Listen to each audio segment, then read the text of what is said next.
move up to the front if you want. It kind of looks like Sunday morning, and I'll tell you, I'm a PK, and so I know, I used to hug the back row and stay out of Dad's sight and his line of vision, but anyway, if you want to, if you have any trouble seeing or hearing, feel free to move up, because we've got some great information to share with you tonight. The purpose of the meeting tonight is twofold. We want an opportunity, we're looking forward to this opportunity to share with you information regarding items that have been proposed for consideration for Bond 2016. But more important than that, tonight gives us an opportunity to hear from you, your ideas, your questions, your thoughts, your reflections about some of those items, and it gives us an opportunity to take those back and to incorporate that into the planning for Bond 2016. We still have many months to go prior to May, so this is a great meeting and a great time for you to share your input and your thoughts. I would like to make some key introductions right now and tell you who is here from our team. We do have 3 trustees. We have Kim Caston, Board President, if you would give her a hand. We have 2 of your own Lake Highlands residents, Jean Bono and Justin Bono. Communities that they are not kin. I don't have to tell you guys that. You know that. But anyway, thank you for being here.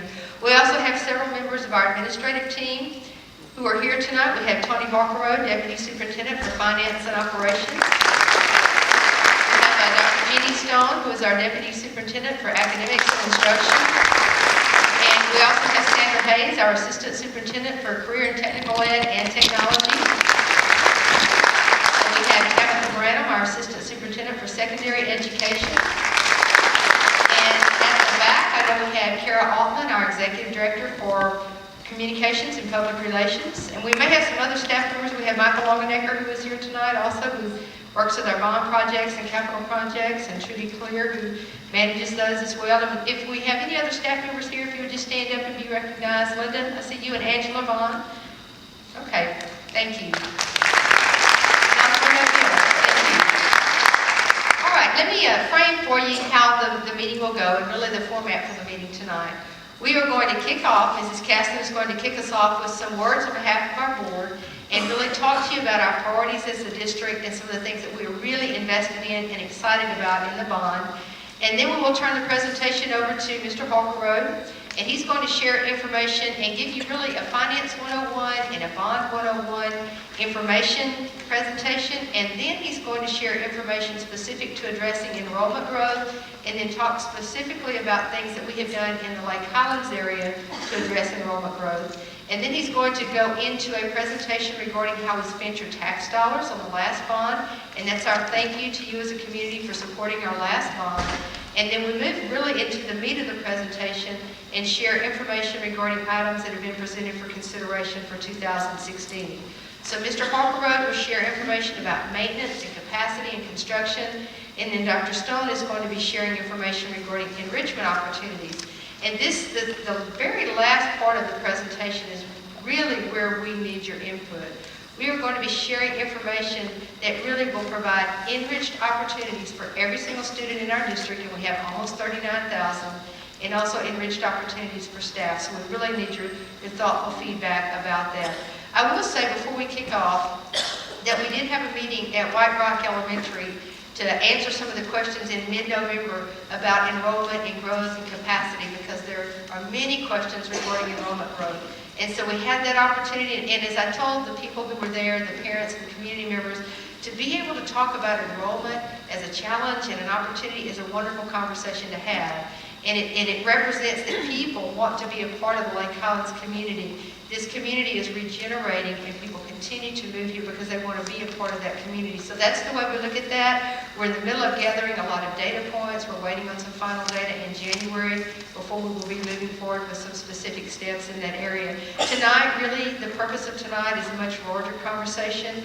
It's about bond items that will impact all of the Lake Highlands feeder pattern area. And so I know that many of you have questions. I would encourage you, if you can, to hold your questions until the end of the presentation. We've got a lot of data points, and many of your questions may be answered during the presentations.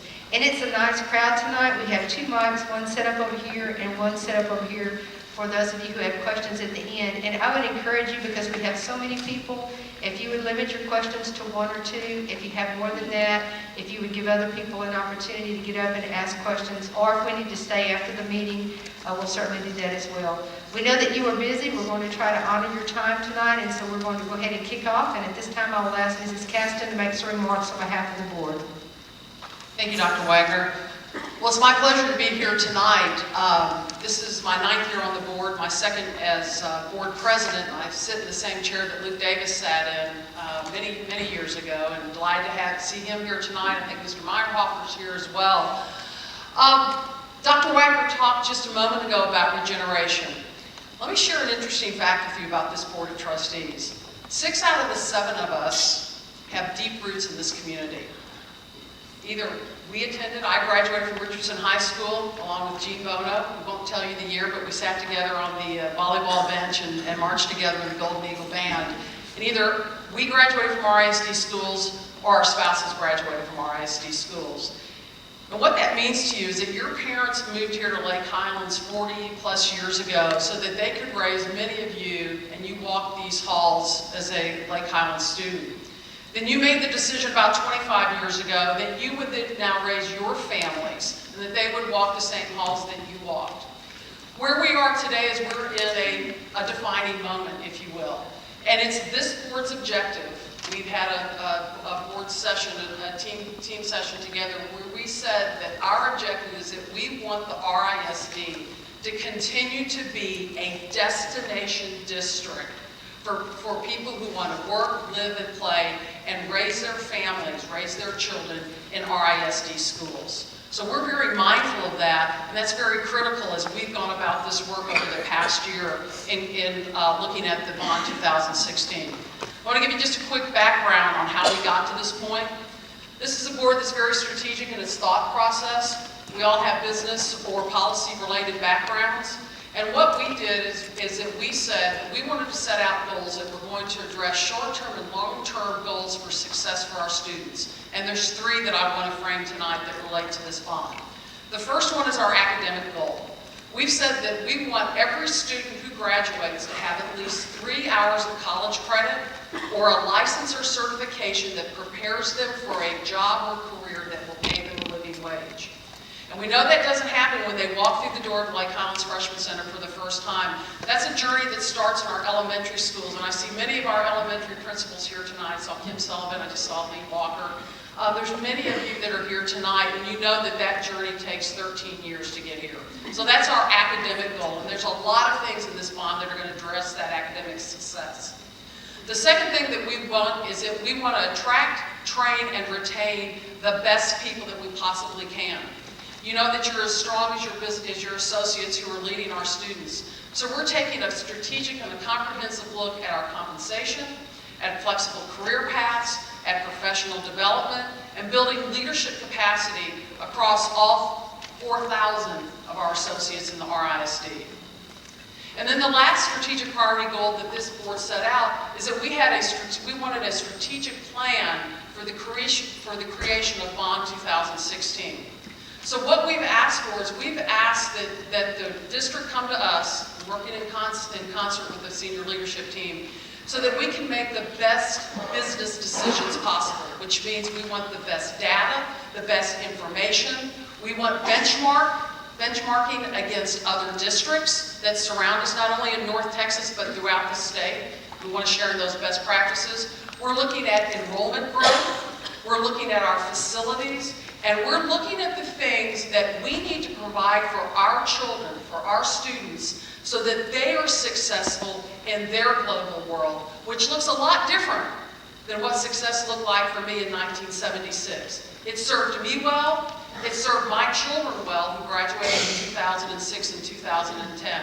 But we stand on the shoulders of those that came before us, and so we've been very thoughtful and very intentional about creating this bond and looking at all the facts and data. And what you'll see tonight is, so far, the fruits of our labor. One important part of that strategic plan for the bond was feedback, reflections, and listening. So we were very intentional when we went to Dr. Wagner and her staff and said, before we start into this bond in the spring, we want to set the groundwork. We want to set the foundation in the fall by going out to in every part of our community and having these conversations and these talks. So I want to thank you tonight, and this is what I want you to keep in mind as we're talking about tonight. It is our goal that our kids compete and win in the classroom, on the performance stage, and on the playing field. And it's not about competing and winning against Berkner and Richardson and Pierce High School. It's about competing and winning against Plano West. Our kids are competing against Highland Park. They're competing against South Lake Carroll. They're competing against kids in Austin, Westlake, Lake Travis. Wherever our kids are going to be, that they will leave our schools confident that they've earned a seat in the college or career, or the college or university of their choice, or they're going to be successful in their proven career field. So thank you for being here tonight. We look forward to hearing from you at the end of the presentation. So with that, I'm going to turn it over to our Deputy Superintendent for Finance, Tony Harklerow.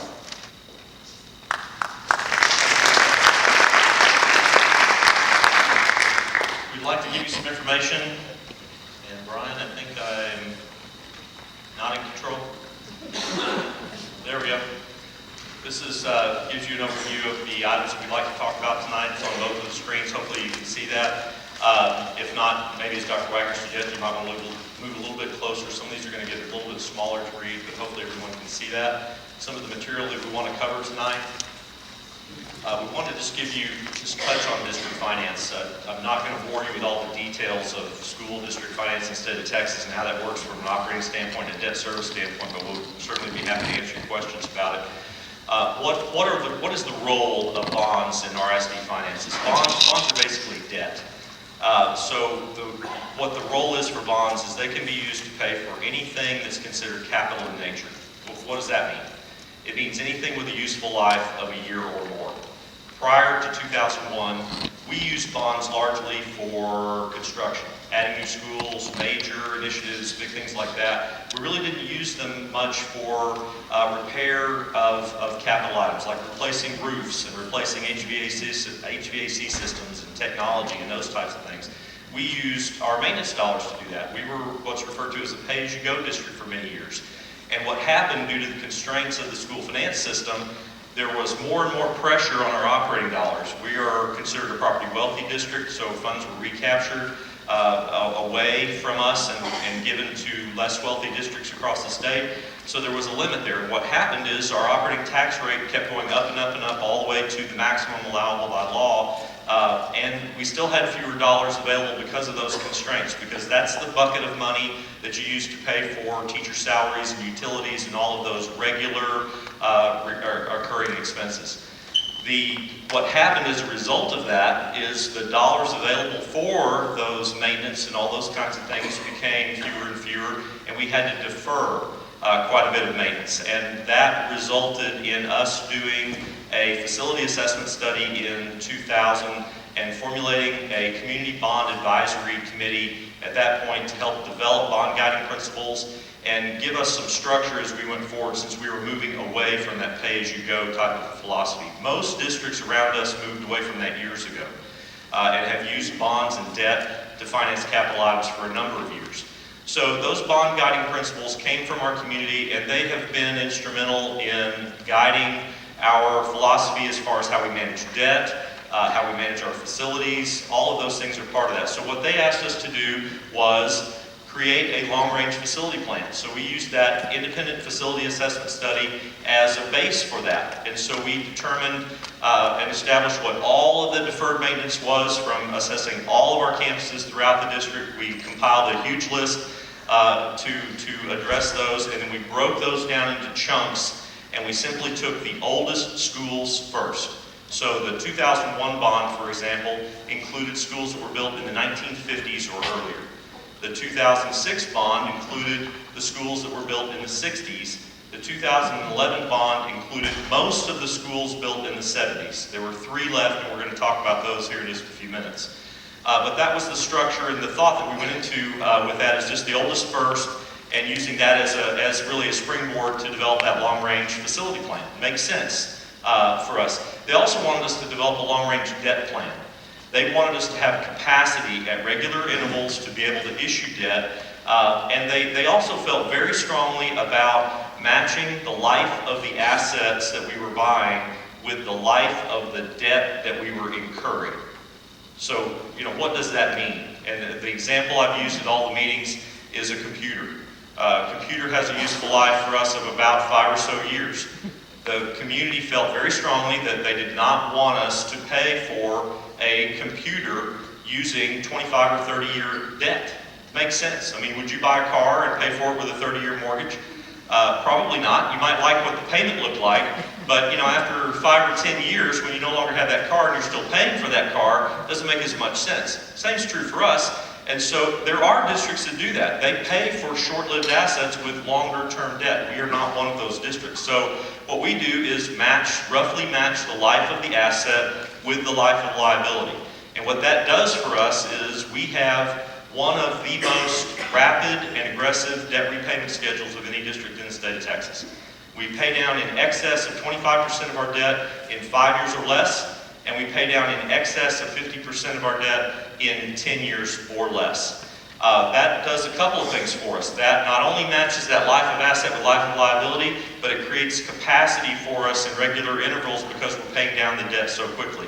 Another thing that it does, and one of those bond guiding principles, was to maintain a strong credit rating. The district has a credit rating. It's a little different than your credit rating, but most districts in the state of Texas have the availability of what's called the Permanent School Fund Guarantee through the state of Texas. And that's a AAA guarantee, but each district also has their own underlying credit rating. And so our debt is really evaluated based on not only that Permanent School Fund Guarantee, but our individual rating. We have the highest individual rating of any district in the state of Texas. There are only 4 districts out of 1,038 that have as high of a rating as RISD does.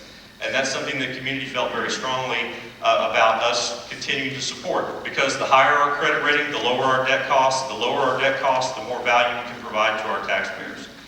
We do have other methods of meeting the needs, and we're going to talk about that in a little more detail. We talked about shifting away from pay-as-you-go and using debt to pay for anything that's considered capital in nature, a useful life of a year or more.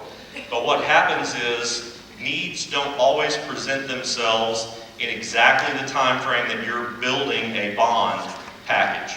We started building this bond package about a little over a year ago, about a year and a half ago. So the needs that we will have in the next 5 years won't necessarily all manifest themselves right now while we're trying to develop this package.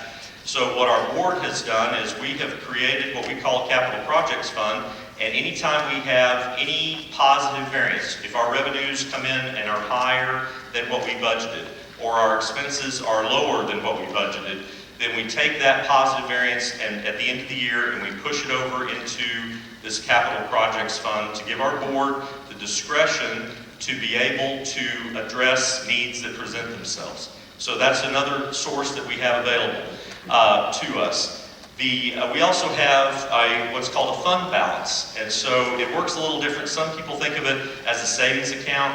It doesn't work the same for a school district as it does for the state of Texas. When you hear them talk about a rainy day fund through the state, our fund balance is technically defined as the difference between assets and liabilities. And so there are a number of things that have to come out of that, but we have reservations and designations within that fund balance to be able to cover extraordinary repairs, extraordinary construction, those types of things. So we have a variety of resources that we can use, including the operating fund if we had to be able to meet the needs as they present themselves. We shared this information at the meeting at White Rock Elementary to address enrollment growth that has been over time. So it's ranged anywhere from building new schools, purchasing portable classrooms. We have instituted everything that's on this list at one point or another, except for moving the 6th grade to the junior high. Every other item has been used over time. There are pros and cons to every single one of these. We had the meeting at White Rock. Mr. Bono had just sort of an unofficial little straw poll at the end of the meeting and asked people how many folks would be in favor of building a new school to address enrollment growth. About 65, 70%. I didn't get time to count everybody. Of the hands shot up on that.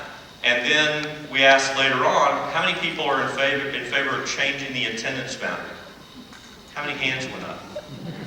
None. Everybody's in favor of building a new school as long as you don't change my attendance boundary, right? I mean, or as long as you change somebody else's. Everybody's willing to volunteer someone else to take that on, but they're not usually willing to volunteer themselves. There was a gentleman who may be here, Richard Douche. Richard conducted, he's president of Homeowner Association, White Rock Valley Neighborhood Association, is that correct? He did a survey for us, for his community, and asked similar kinds of questions, and he found something that was pretty similar to what we saw at White Rock. I think it was about 76 or 78% of people said they were in favor of building a new school. But then when they were asked about, well, what about changing the attendance boundaries? Not so much. So we've heard it a couple of times. We've heard it over the years, over and over and over again. Everybody's in favor of that, just don't change my attendance boundary. So, that is certainly something that we have done when we build new schools, and we're going to talk about that here actually right now. This is a list going back to 1997 of efforts that we've employed to address enrollment growth in Lake Highlands. We've had some folks that are newer to the district that feel like the only thing we've done is overflow students, and certainly overflow is a strategy, but that is certainly not the only thing that we've done over the years. This goes back to construction of Lake Highland Freshman Center, construction of Forest Lane Academy, Aldea Creek Elementary, Thurgood Marshall. Aldea Creek, somebody's going to probably catch me and say, well, wait a second, that's outside of the Lake Highlands attendance boundary. That boundary, part of that attendance boundary at one point was in Lake Highlands attendance area and was shifted when that school was constructed to the students moving to the Berkner attendance area as a way to deal with the enrollment growth in Lake Highlands. All the way through participation in the Skillman Corridor TIF. Some of you may say, well, what did that have to do with anything? Well, that had a lot to do with taking down hundreds of lower quality, lower income apartment complexes that were within the Lake Highlands community. And Richardson ISD stepped up and participated on that when other school districts really won't, because you get penalized under the school finance system in the state of Texas, and we found a way to be able to do that and support the community. We've shifted in the last few years. If you look at 2012, starting 2012, we shifted gears a little bit. We didn't add new schools. What we did is added on to existing schools. The enrollment growth, if you look at those earlier figures where we were adding schools, it was really concentrated in multifamily housing areas is where we were seeing a lot of the growth. The yield, or the number of students per unit, was fairly high, and so lots of growth in multifamily, and so we were able to go in and put schools in the middle of multifamily areas to be able to honor that notion of a neighborhood school concept and put their school closer to where they actually lived. So if you look at Forest Lane Academy, Thurgood Marshall, that's exactly what happened. So that those boundaries and those schools were targeted at where we had growth. And where we are having growth now is largely due to regeneration within single-family residential housing. And we're actually seeing across the district, and I know some of you will say, well, not in my area or not, but across the district what we're seeing is our yield, or the number of kids per unit for multifamily housing across the district, is actually declining. There's a couple of reasons for that in general. In general, it's due to the fact that our occupancy rates are very high. They're in excess of 97%. Folks in the industry will tell you anything above 95% is considered full. And so what happens when those units are full?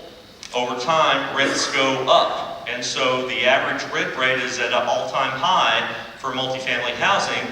So what is happening is some of our lower income families are having to seek more affordable housing in Mesquite and Irving is where we're seeing the movement right now. So the yield is going down, or the number of students per unit across the district is actually going down. It has been for the last couple of years. But you can see a list of the schools that we've added on to. What we did is we simply started in 2012 with the schools that had the highest amount of overflow. There's one exception to that, and that was Forest Lane. They actually had a little bit higher overflow at that time than those other two schools, Aiken and Stoltz, did. but we had some concerns about the needs at that school and the infrastructure at that school and being able to accommodate all that, so we took Aiken and Stoltz first. And then the year after that, we took the next two highest levels of overflow, Forest Lane Academy and Skyview.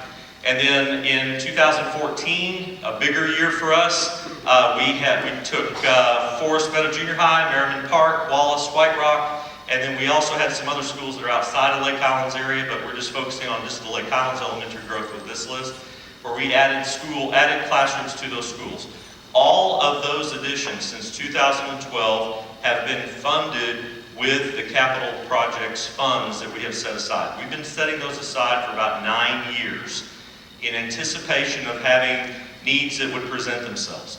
I know some folks might say, well, wait, if you've had that big of a surplus within your budget, why don't you budget that in and use it for teacher salaries or something like that? The problem with that, and the way the school finance system, and I'm going to give you a little bit of information on that, the way the school finance system works is when we have growth in taxable value, when your property taxes go up, when your values go up, we are able to keep that growth in property value increase for 1 year. Because the way the system works is they calculate your state revenue using your prior year taxable value.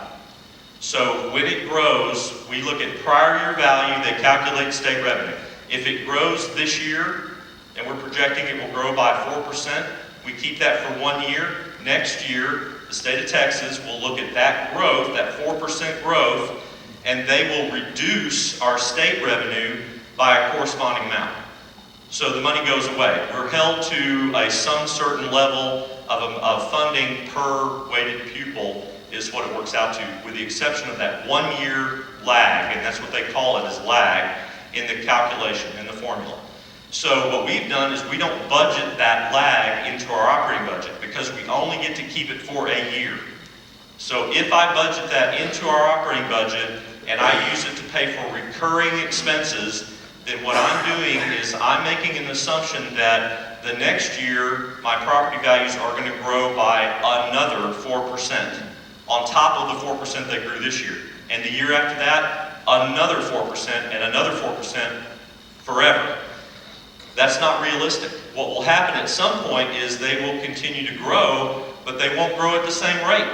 So next year, if they only grow by 3% instead of 4%, the state's going to calculate my state revenue using the 4% growth. I'll actually have growth in value, but a deficit budget if I had budgeted that in. Does that kind of make sense?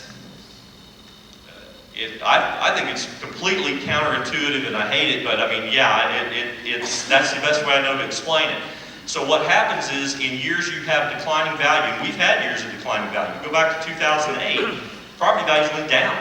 So if you budget those increases in, at some point they're going to not grow by the same level or they're going to actually decline. And we have had years of declining value and declining enrollment simultaneously, which is a perfect storm as far as school finance is concerned. But using that method of budgeting, using current year values, we're able to level out some of those fluctuations and not have the peaks and valleys and have to lay off staff and do all those things with deficit budgets that many of our neighbors have had to do over the years. So that's the long story of why we don't budget in the lag and how we create those surplus funds largely. There's other things that contribute to it. Another piece of information on the school values. We determine a value through the Dallas Central Appraisal District. The state of Texas Comptroller's Office determines a value for your property as well. And then we have to go through a process to reconcile those two figures to where they will accept our values. Well, guess where the state always starts on your value of your home? Higher. They always are higher than our value. So we have to go through a protest process, an appeal process with them every single year to get them to accept our values or local values. So what that can do is, how long do you think it takes for the state to recognize that and actually reconcile that value? Anybody got a guess? Do you think it takes 6 months? Yeah? How about a year? Think it takes a year? You know how long it could take? 2 years for the state to reconcile that value. So during that time, do we get to use our value for state revenue calculations or their value? We use their value. They make us use their value. So we're held to that higher value, which means lower state aid, and it can take up to 2 years to reconcile that before we actually get those funds in. So that can create another reason why you wouldn't want to budget that, because it takes so long for the state to actually reconcile it and give you those dollars. So when we actually do get that settled up, it can be a couple of years after the fact. We take those positive variances, and that's part of what's gone into that capital projects fund. Make sense, sort of? The other items that we've included is we've also got construction going on at Lake Highlands Junior High to move the offices down to the first floor and create space for at least 3 additional classrooms. That's in progress. It will be completed by the time the staff come back in January. Then we have included in the bond proposal, and we're going to talk to you about that in a few minutes too, 24 additional classrooms at Lake Highlands High School. And certainly we can include other items when we get the updated demographic information in January. We can modify what's in the bond proposal all the way up to when the board calls the election in February. So if there's a need that presents itself, certainly we can include it there, or if it presents itself after the fact, then we would anticipate continuing to use those capital projects dollars to address that so that we don't have to compromise the integrity of the scope of the bond package. 2011, $170 million. That was the dollar amount that we could issue in bonds without raising the debt tax rate. And how can we do that? It goes back to those bond guiding principles. Because we pay down the debt quickly, we build capacity to be able to issue more debt without having to raise the debt tax rate. So $170 million was our figure. We held to that because of what was going on in the economy in 2010-11. So it was, people were struggling and we didn't feel like it was an appropriate time to even consider a tax rate increase. So we held the line on that. We have a short video just to give you a breakdown of what was included there. It does a much better job than I do. Brian, can we go ahead and play that? 2011, Richardson ISD voters approved $170 million in bond funds for our district. Thanks to your support, Bond 2011 is making a difference in the educational lives of our students.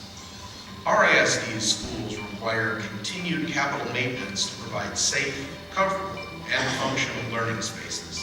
Heating, ventilation, and air conditioning, roofs, interiors, clinics, mechanical projects, plumbing, security, electrical, and energy management systems are refreshed, upgraded, or replaced.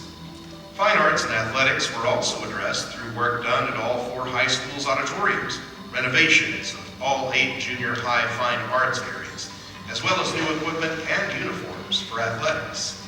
Playgrounds underwent safety upgrades and dated equipment was replaced. The Environmental Studies Center, visited by thousands of our ISD students annually, had improvements made to the pond area, including a sustainable water source. All schools had some type of facility updated. 5,000 tons of HVAC equipment was replaced, about the same tonnage as 125 18-wheeler trucks. 57,700 square feet of corridor flooring was replaced, about the same amount of flooring it would take to cover a football field. And Bond 2011 made it possible to replace 679,023 square feet of roofing, a little more roofing than what is on AT&T Stadium.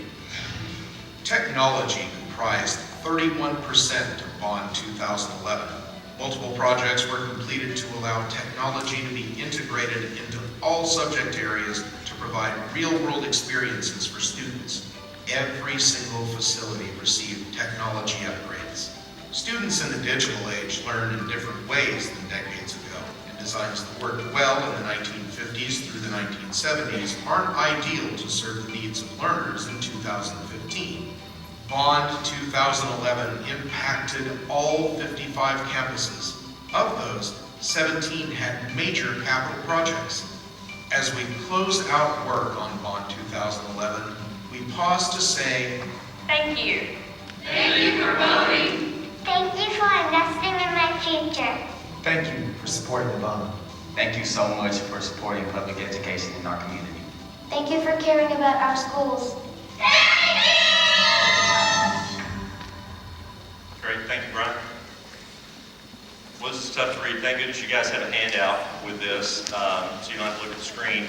This gives you a timeline of the planning process for the 2016 bond. It goes back to really a little over a year ago, and looking at the aligning the process. Those bond guiding principles that I talked about, what we try to do is every time that we're looking at it, considering the bond, we want to reevaluate those bond guiding principles and see if there's any additions that need to be made to those. That's been done. Making sure they align with the district's vision, mission, goals, with our profile of what we want for students and staff.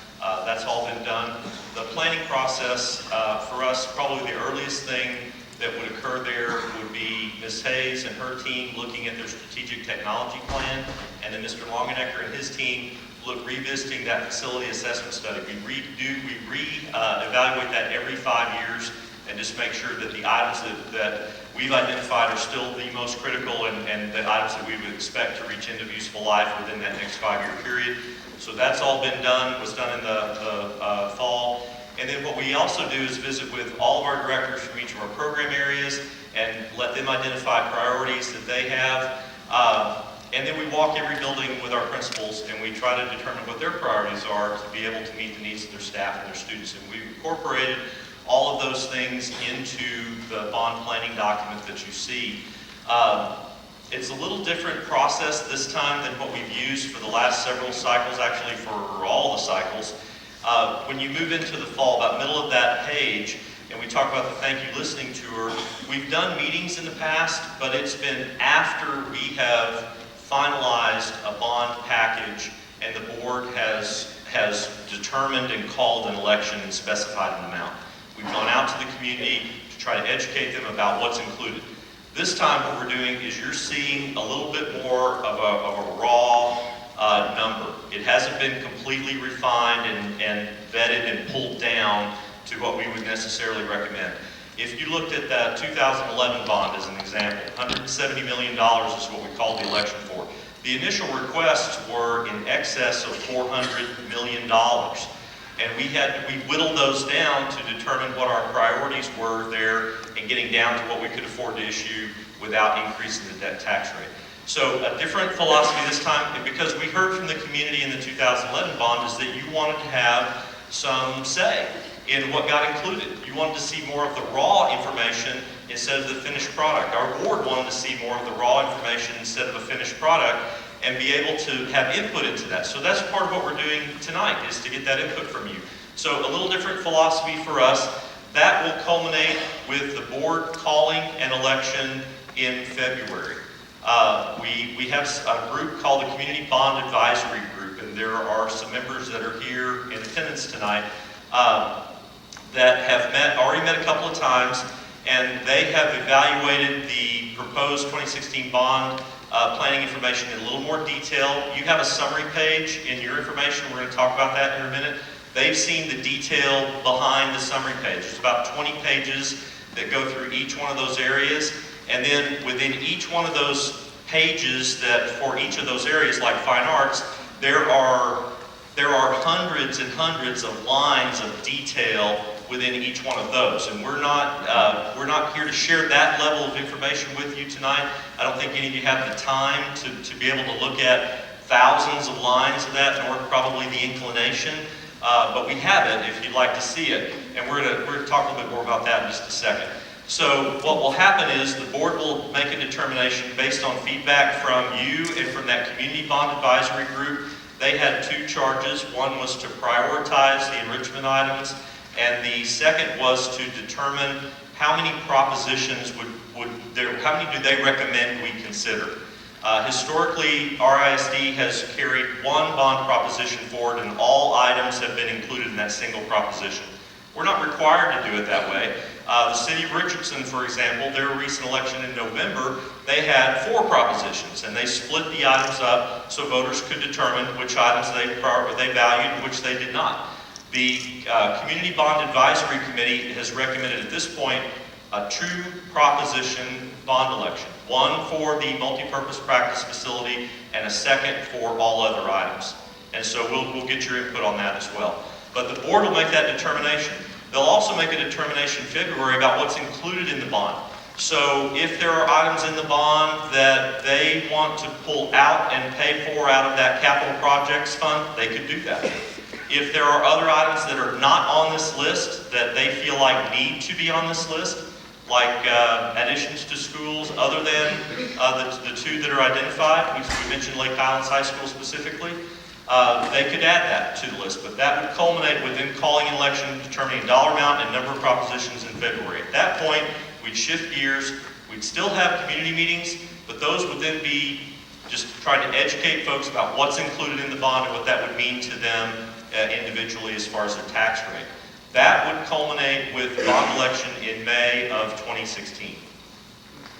What we've done, and it's included on the summary page that you have, we've broken it into 3 sections, just to make it a little easier for people to digest and think about.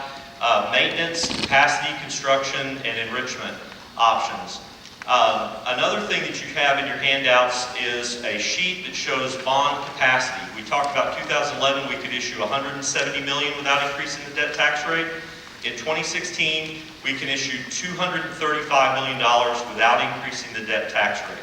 And then we've showed you what is the impact both on the bond capacity and on you as a taxpayer for each penny that you go up. What does 1 penny do? 1 penny gives us about an additional $22.5 million worth of bond capacity.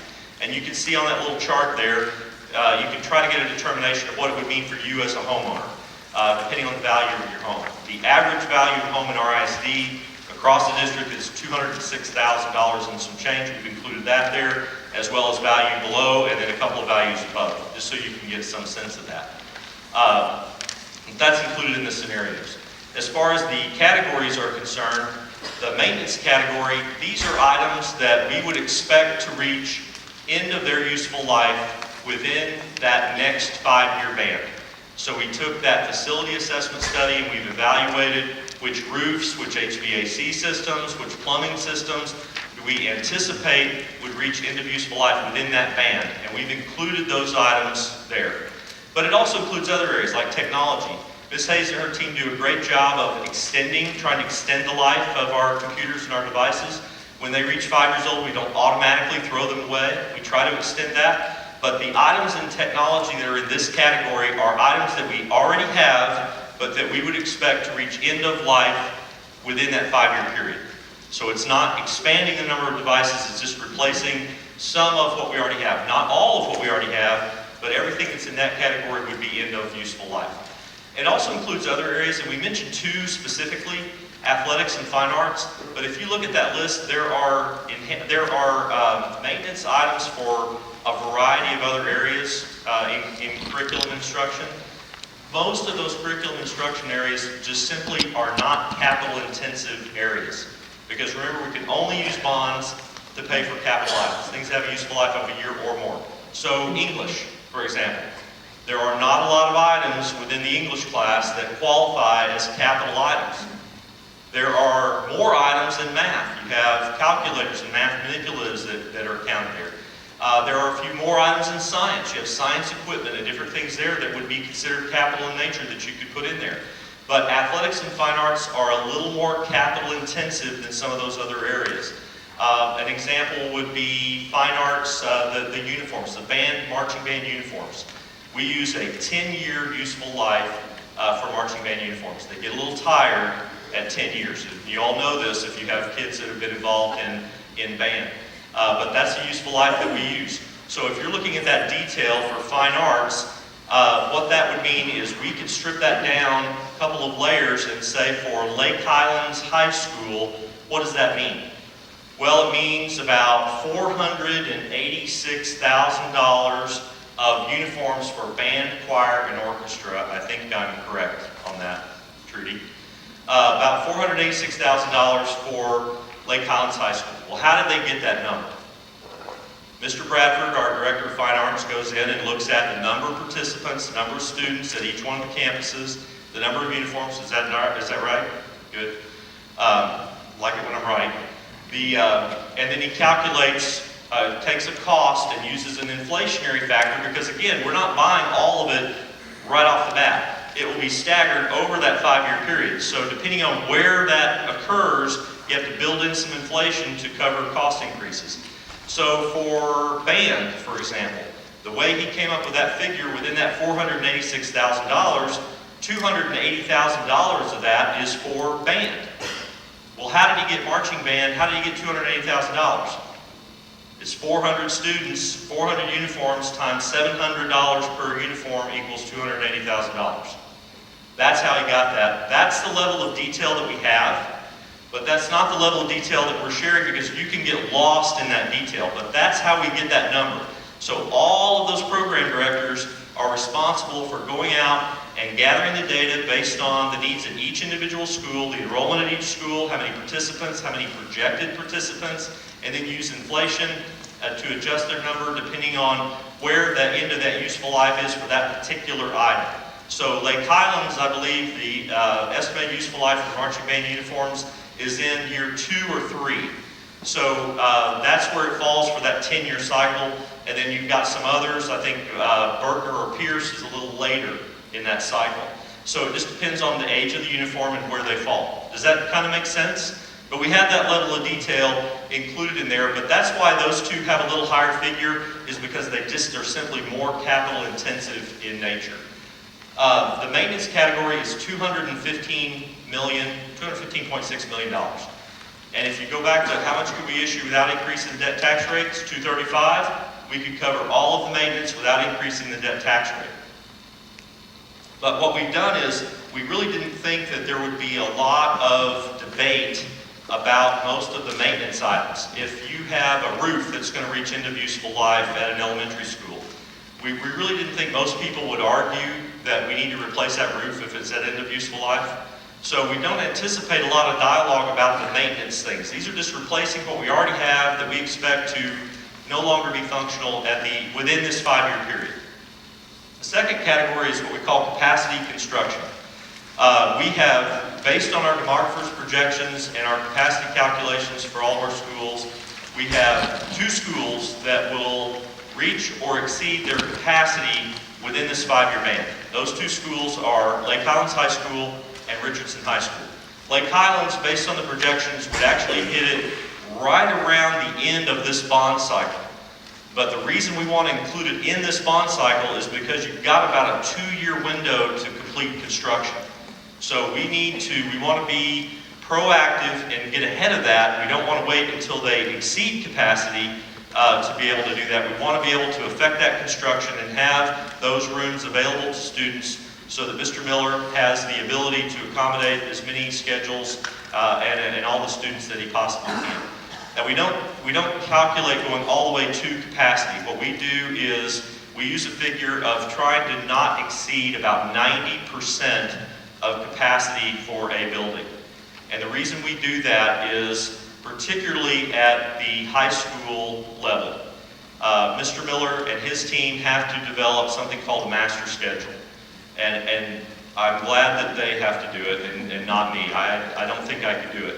You know, they're trying to accommodate all the students' requests for all the classes that they need to get or want to take within a given year. And it's a very complicated process, but they need a little flexibility within that because it's not as clean as saying I'm going to go in and every single room is going to have 30 kids in every room, every period of every day. It does not work that way at all.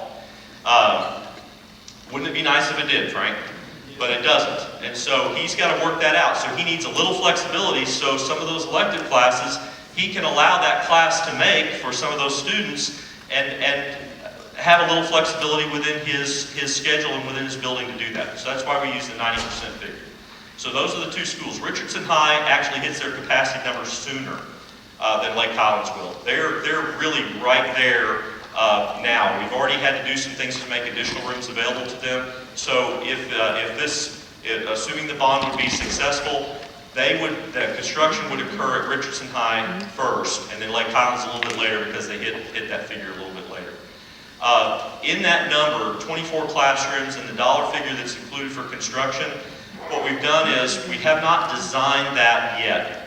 What we would do once the bond, assuming it would pass, is we would sit down with Mr. Miller and with his team and with the community and determine what the design implications needed to be at Lake Highlands.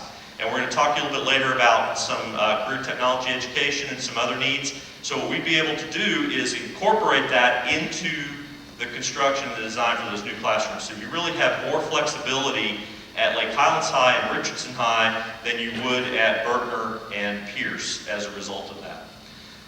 If you remember back, it seems like a long time ago now, when I talked about 2011, we tried to address the schools that were built in the 70s, and we did all of them but 3. Those are the 3 that are left: Aiken, Prestonwood, and Yale. And those 3 communities have been very patient. They're the last in line. We feel like that we created an obligation and a commitment back in 2001. This is fulfilling that obligation. And so we did not put these 3 schools over in the enrichment category for that reason. It's not quite as necessary maybe as the maintenance items if the air conditioner fails somewhere, but we feel like we have a duty to those 3 campuses and complete that responsibility. So what that will mean at Aiken and Prestonwood, those schools were built in the 70s. They have more of an open concept. The offices for those 2 schools are really about in the middle of the building. So when you come in to visit those campuses, you walk past hallways of students to get to the office. It's a little more complicated to control access for visitors and folks that are coming in and make sure the building is secure. We do that. We have a buzzing system, but still you have visitors who are able to walk down a corridor past where students are before you get to the office.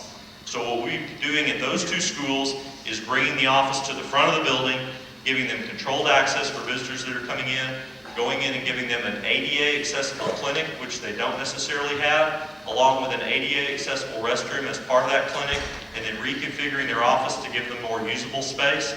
Then we'd also be going in and addressing common areas, hallways, walls, floors, ceilings, and refreshing that with a hard surface, a more durable surface, just like we've done at every other campus in the district. If you look at Merriman Park, for example. I don't know how many folks are here that have kids or have been in Merriman Park, but it looks beautiful. And so the walls, the floors, all those things have been done. Those 3 schools would get the same opportunity. Those schools also have what are referred to as pod classrooms, and that means groups of 4 classrooms. Teacher in one of those classrooms can hear everything that's going on in the other 3 classrooms. That open concept design. Teachers hate it. And so what we will do is eliminate the pods and give them a real wall that goes all the way up through the ceiling and give them that privacy and insulate them for sound. So that would be included as well. Total of this is $59.7 million. And I know somebody's doing the math and they're saying, wait a second, if I add this and the maintenance, I'm already over the 235. And you're right, you are. And so at that point, even if you just did these 2 things together, we're already talking about a tax rate increase. And we can talk about that a little bit more later. The last item is enrichment. And I'm getting ready to turn this over. I know you all are getting tired of listening to me. And we're going to turn it over to Dr. Stone in just a second. There are a number of enrichment items you can see on your list. The enrichment areas, we're going to talk about 4 of the larger ones. If you took everything else that's in the enrichment category and added them all together, except for these 4, it adds up to about $3.6 million. So we can certainly talk about those, but we're going to talk about the bigger ones. And that's where we're asking for your input and give us your thoughts about it. We can $3.6 million of enrichment. The board could come in and say, we're going to pay for all of that out of the capital projects fund. They have the discretion to be able to do that if they saw fit to do it that way. But that's how much everything else adds up to. That's an increase on the debt tax rate of about 0.16 cents. I think is what that works out to for that $3.6 million. So with that, I'm going to turn it over to Dr. Stone to talk about the larger enrichment areas. Good evening. It's great to be with you here tonight to share a lot of information, and we've already shared a lot of information with you tonight. I'm going to share a little bit more, but That's only one of the reasons that we're here tonight. The other reason is certainly to listen to you, and we want to have an opportunity to hear from you as much as you'll share. We hope that you will share a lot with us, and we're going to do that in a couple of ways. The first way is Dr. Wagner told you that microphones are set up, and when I'm finished, we'll ask anyone who wants to come and stand at the microphone, ask any question or make any comment about anything that we've shared with you tonight to come and do so. But the other way that we want to hear from all of you, hopefully you all picked up a small index card, and on that card there's a list of the enrichment items that I'm going to be talking to you about tonight, as well as a space for you to write comments. You can put your name on the back if you choose to do so. You certainly don't have to. But as I'm talking through the enrichment items, we're going to ask you to prioritize them for us, 1 through 4, with 1 being your first choice and all the way down. And then if there's anything else that you think we've left off, and certainly any comments that you'll have. So we hopefully will collect one of these from every one of you here tonight.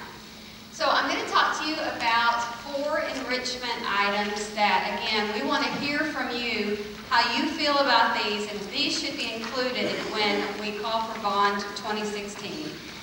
The first one that I'm going to be talking to you about is technology, and we start with one that does have a huge impact. It really impacts 100% of our students in every classroom across the whole district. So I'm starting with that one. We have a short video that is narrated by Mrs. Hayes, our Assistant Superintendent for Technology. When you walk into our classrooms today, many of them will look like the ones that we entered when we were in high school many years ago.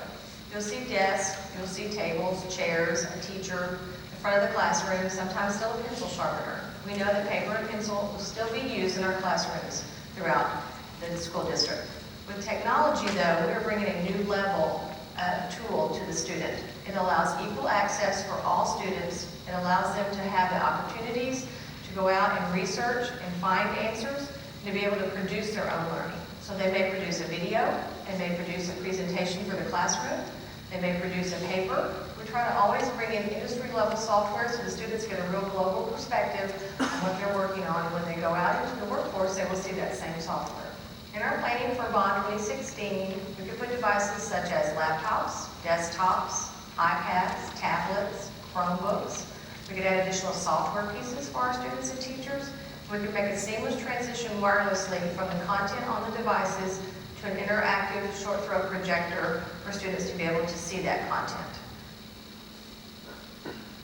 So as we're talking about technology, again, you can see the dollar amount there on your handout, $23,416,700, and all schools will be impacted with this technology enrichment option, with the thought being that we would have the right technology for the right purpose at the right time.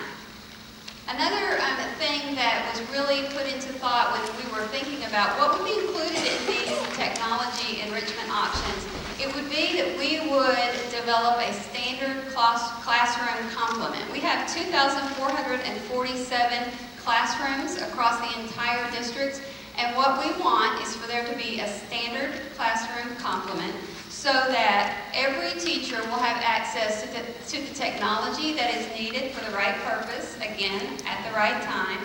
And this will really allow us to develop our curriculum so that we will have curriculum across the entire district that will be enhanced by technology consistently. And the things that are on this list that are on your handout that you can see are the things that our teachers have asked for so that we could promote teacher and student engagement through technology, having it again. And again, this came from our teachers. We need the right technology for the right purpose at the right time. The second enrichment that I'm going to be talking to you about involves, again, something that has a huge impact for all of our students. Every single campus, all 55 campuses, would have a renovation to the library, and we have a short video to talk to you about that as well. Libraries are our largest classrooms in most all of our campuses, and so right now they're being underutilized, and so we want them to be a space that all of our students will want to go, that will be welcoming to them, and can really stimulate learning for all of our students at every campus. Our libraries have the potential to be an extension of our classrooms. We know that children learn best when they're able to be active and engaged with the content. Bond 2016 would come in and really redesign our libraries to be places where students would feel welcome to come in and communicate and collaborate, and that type of learning would be both encouraged and supported. The transformation to these libraries would be such that we would come in and replace all of the furniture with mobile shelves that could be moved by our librarian to open up the space, smaller circulation desks that would be very different. We would bring in different types of furniture like teaming tables, stackable chairs. The idea would be that classrooms could come in and transform the space to be very open and accessible to them to do different types of activities. For this enrichment option, we listen to our teachers. What kinds of things do you need to really promote engagement in our classrooms? And they talked about those kinds of things, those teaming tables. They talked about the types of furniture they would need. But we have, again, over 2,000 classrooms, and it would not be cost efficient for us to be able to go in and to replace every classroom with that kind of furniture. But we do have one large, convenient classroom in every one of our campuses, and so the goal here is to go in and to be able to do that for every single one of our campuses, to move beyond the traditional role of research and reference and to create this shared space for innovative learning at every single campus. Again, all schools would be impacted. Every single campus would have a renovation to their library, elementary, junior high, and high school. You can see the dollar amount there. And I have a few pictures that I want to just show you that kind of talk about some of the things that would be transformed in the library. It would be adaptable, flexible, and varied. Those are the kinds of things that our teachers say that they need for the types of activities, the types of engaging activities that they want to do with their students. We would come in and actually, again, take out all of the shelving, but don't worry. I am a former English teacher, and no one is taking away the library books. They'll just be reshelved on different types of shelves that could be moved so that the space could be opened up and transform that into a different type of learning environment like our teachers and students have asked for. Again, here's the goal, is just to promote teacher and student engagement in a dynamic learning space at every single one of our campuses, with huge impacts for all of our students. The third enrichment option that we're talking about tonight involves career and technical education and the expansion of JROTC. Career and technical education used to be called vocational education. So for many of us, going through our high school years, we took home economics and shop classes. Today, career and technical education expands 16 different federal clusters and allows pathways in over 300 different career options. We have 14,000 plus current enrolled students here in RISD in our CTE programs. The end result for CTE students in RISD is to obtain a license, certificate, or certification that leads them to employment. We researched and looked at the labor market statistics for our community and what jobs would be available for our students over the next 10 years. We identified 4 different priority sets of career clusters that students would need to have experience in order to go directly into the job fields in our area. These career clusters include things like health science, teacher training, IT and STEM, and business, finance, and marketing. Most of the CTE courses require a unique facility in order for the job skills to be obtained by the students. So there is a recommendation to renovate the existing classroom space at Berkner High School and Pierce High School, and to build some existing spaces at Richardson and Lake Highlands to accommodate the required course of work that the students will need. We would like to expand the junior ROTC program to the remaining 3 high schools in RISD. We have 1 unit currently active at Berkner High School with about 105 students currently enrolled. While it is associated with our military, it is a leadership development program for students. We would designate a classroom, renovate if necessary, and then provide all the equipment and uniforms that the students would need to be successful in those programs. We have a goal in Richardson ISD that every single one of our students, every single one of them, would graduate with either 3 college hours or a certificate or a license. And so we do that through expanding our options and really providing programs to our students to really engage when they're in high school. Now, while this is going to be offered at all 4 of our high schools, if you have younger children, we want your kids to stay in Richardson ISD and eventually get to one of those high schools and participate in those programs. So we are expanding those. And we start talking about these types of programs, we don't want to start whenever they're in the 9th grade. We want to start when they're we want those decisions about what they want to participate in when they get in high school, really those decisions need to be made by the 8th grade. So in 8th grade, every single one of our students complete a personal graduation plan where they actually say a career pathway that they would like to explore when they get into high school. And so these expansions of these programs would really support that goal. And you can see the dollar amount there that is listed of $9,332,244 to expand all of those programs. JROTC, as the video said, we only offer that currently at Bergner. We've had a lot of input across the community to expand that and to offer it at all 4 of our high schools. We have a lot of students that could benefit from JROTC if that was offered at each one of our high schools. And so the plans are, if this is passed, for $548,500 to expand JROTC. There's so many benefits for students, such as scholarships. And I recently learned that if a student participates in JROTC in high school for 3 years and then goes on to the military, they're automatically advanced to pay grades and class ranks when they're in the military. So we want to provide that opportunity if our community wants to have that as part of the bond. And finally, the last option is our multi-purpose facilities option, and we have a video that's narrated by our Director of Fine Arts and our Director of Athletics. I think the first thing that you're going to see is you're going to see an opportunity for there to be 4 walls and a roof and cover, ventilation system that allows kids to either stay warm or to be able to stay cooler than they would be if it was in August and we were outside, either on a grass field, astroturf field, or a concrete field. You're going to see an opportunity to be able to segment the practice facility into different arenas for multiple groups to use at the same time. Currently, our marching bands rehearse on concrete practice fields, which are parking lots at each of the 4 campuses. 90% of the time they're on there. When those marching bands start in June and work all the way through the months of November, the pavement's getting as hot as 125, 130 degrees when you take a thermometer out there. And then you speak in regards to our drill teams, to our cheerleaders, to our country and western dance teams. They're basically using whatever facility they can get into, whether that's juggling inside of a gym, whether that's trying to get outdoors.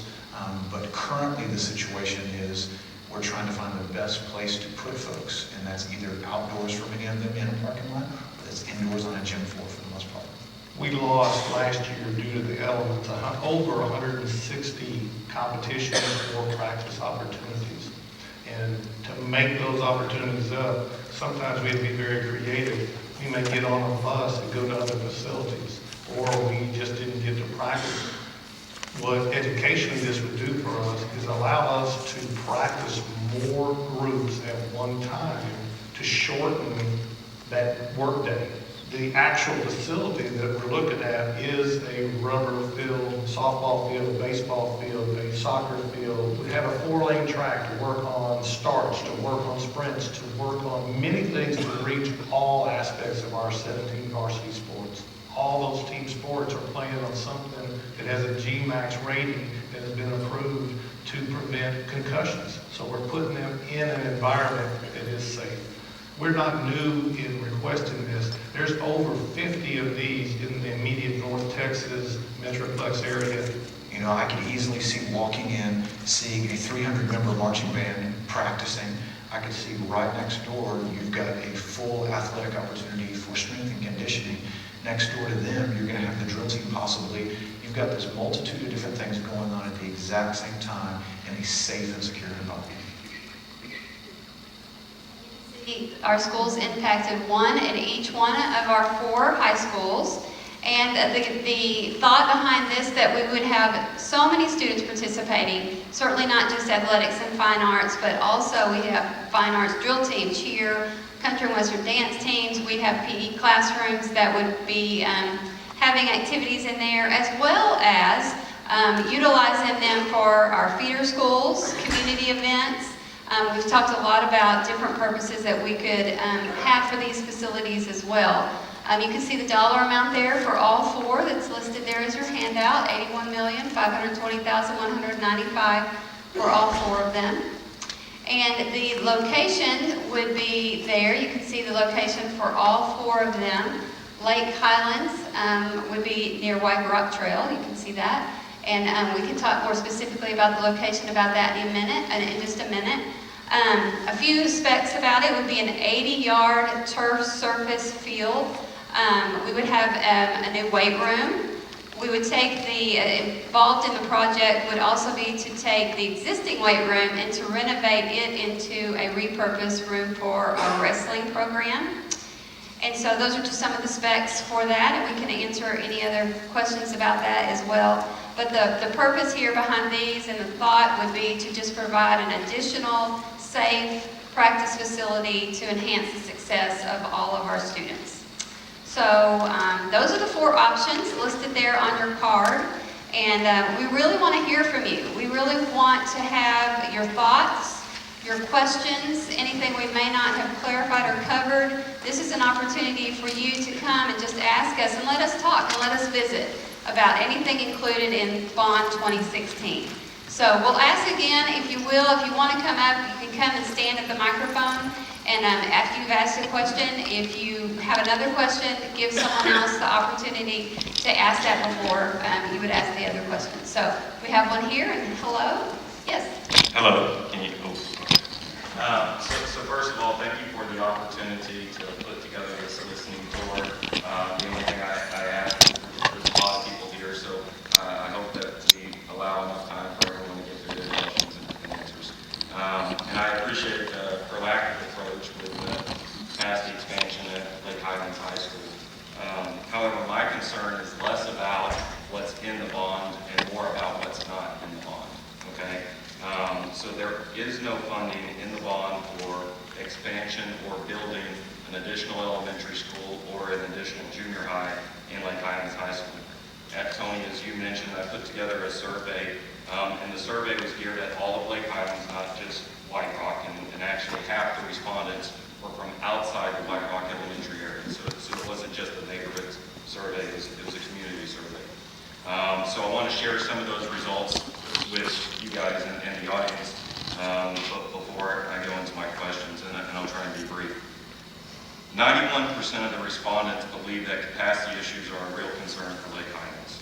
76% of the respondents believe that the optimal size of enrollment for an elementary school should be between 400 and 700 students. Less than 6% believe that optimal size is greater than 800 students. 77% of the respondents believe that their school is overcrowded. 56% of the respondents do not support moving the 6th grade classes to the junior high. 51% would support moving the 6th grade classes to the 6th grade center. 78% would support building an additional elementary school.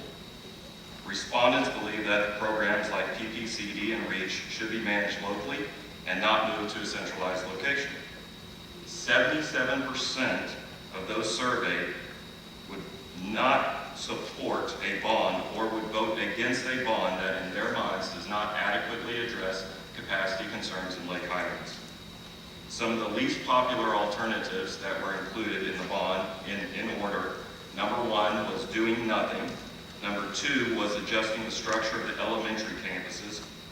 Number 3 was redrawing boundary lines to rebalance the flow of students. Number 4 was moving the 6th grade centers to the junior high. The 4 most popular options were 1, to expand existing buildings at the elementary or junior high level. 2 was build a high school feeder pattern, which would also likely include redrawing boundary lines, even if this included a movement of my own child to a new or different school. And I think that's an important distinction to make, because that's a little bit different than what you mentioned earlier, Tony. 3 would be create a new magnet elementary school in the Lake Highlands High School feeder pattern. And 4 would be build a 6th grade center to move all 6th grade students in the Lake Highlands feeder pattern. So in summary, the growth in Lake Highlands is real. The capacity issues in Lake Highlands is real.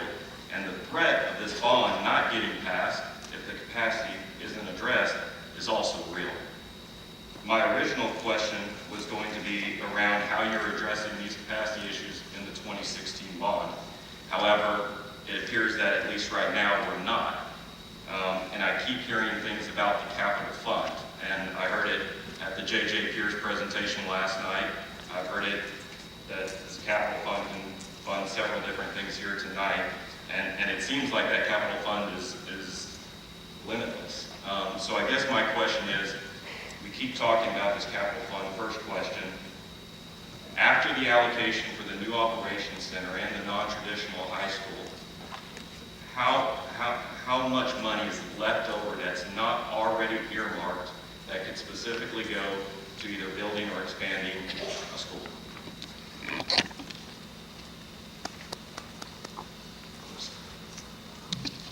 Sorry, I think I can talk while I sit down. I don't get lunch or something, but right now, there would be about $6 million.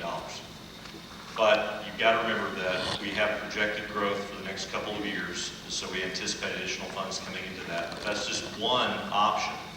And so what we're saying, and I think we said it at the beginning, and we'll say it several times probably before the evening's over, we're not saying that a school can't be included. It's not in there right now, but we have the updated demographer's report coming at the beginning of January.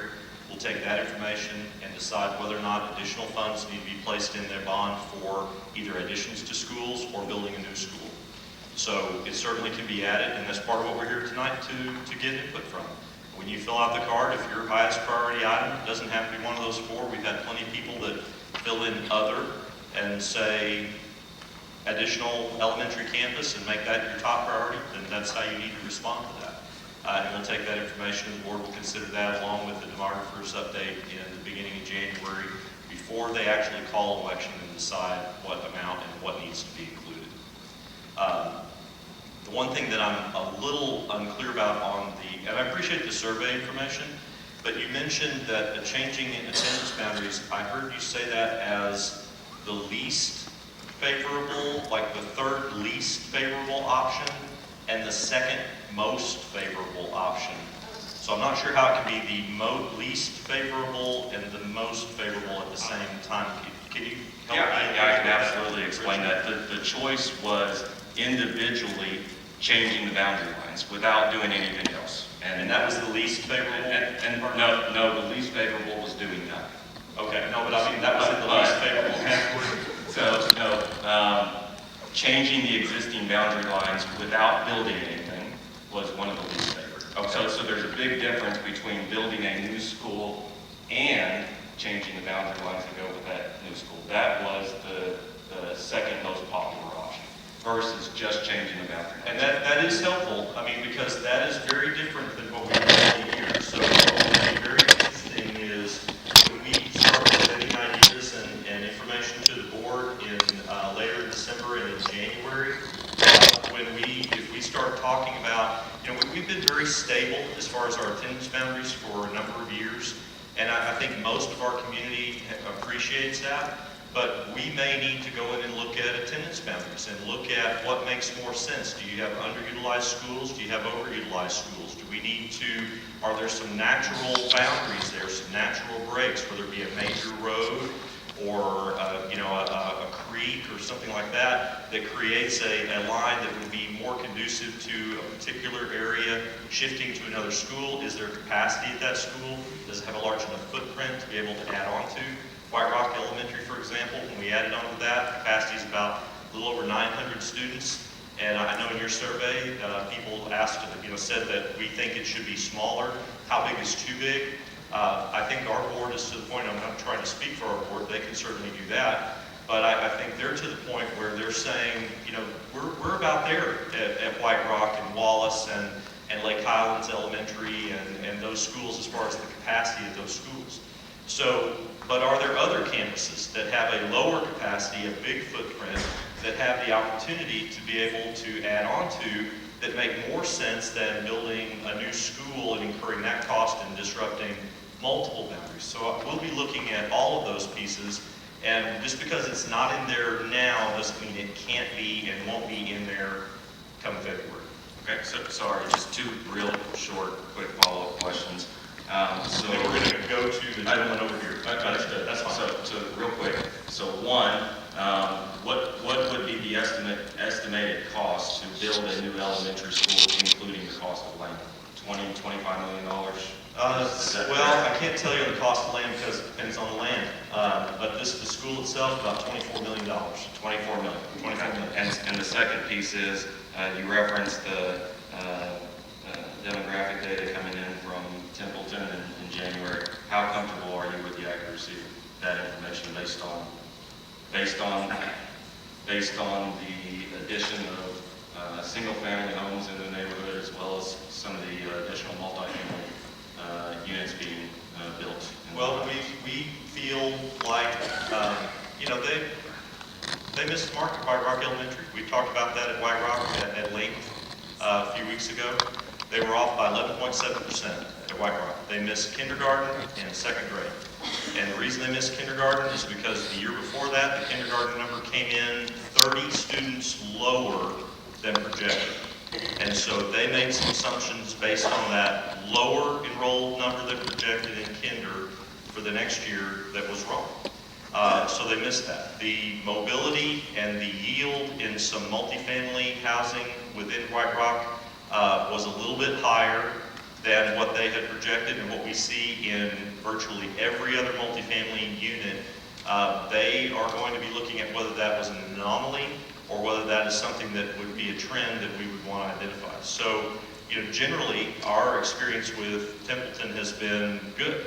If you look at the other schools, there was one other school in the White Rock area that they were off by over 10% on, and that was Thurgood Marshall. And they came in over at Thurgood Marshall by about a similar amount to what they came in under at White Rock Elementary. The other campuses, they were close to either, there was actually one I think that came in dead on. You can't even do that on purpose. That's just an accidental thing. But their goal is to be less than 5% on the variance. And they are pretty accurate in that regard. So we feel comfortable with the information. They'll be looking very hard at White Rock Elementary School. The other point I want to make is we talked about capital projects funds, but that is not the only other source of funds that we have available. So certainly bonds, and including something in a bond package like we have for Lake Highlands High School is an option. We have the capital projects funds, and it is not limitless, absolutely not. So we're trying to be careful. We don't want to assume it's going to continue to grow for forever. We've been working at that for 9 years. It was not just an overnight kind of thing. This is 9 years in the making. And some years we put nothing in it, or a very small amount. In other years, because of that lag in the revenue and the state determining values, we were able to put a little bit more. But we have other funds. We have that designation within fund balance that we've made. It's about $8 million that we've got in fund balance that it could be used at the board's discretion to be able to fund other projects that present themselves outside of the scope of the bond. We have something called a permanent school fund, which is very unique for school districts that we created as a way to generate a revenue stream. There's $18 million in that fund. That fund is available at the board's discretion. I've already covered more than the cost of an elementary school just between those two things, and we're not even done. So we could even reduce our fund balance level. We try to maintain a target, and we have about 28% or so of our operating budget in fund balance. And a lot of folks will say, well, that's a huge amount of money. It's like 80-something million dollars. That's way too much money. That is about 86% of what the state considers to be optimal fund balance. So could it come down a little bit? Sure, it could. We wouldn't want it to come down a lot since we're already below what is considered optimal by the state level, but that is just another option that's available to us. And we're not obligated to only calling a bond election every 5 years. If something were to happen that was extreme and we needed to go out again, we could do that. We could come back in November and have another bond election just for construction. So there are a variety of options that are available, and that's where we are. Hopefully that answers your question. And I'm sorry you've been very patient. No problem. Well, I just have one comment and then one question about because I saw the survey and the idea about would you support redrawing boundary lines. I think one of the reasons why a lot of people say no to that is because it's not just White Rock Elementary that's at capacity. Like, that's kind of shuffling deck chairs on the Titanic. Like, it's not like, oh, well, you could just flow them to another Lake Highlands Elementary. That doesn't address the problem.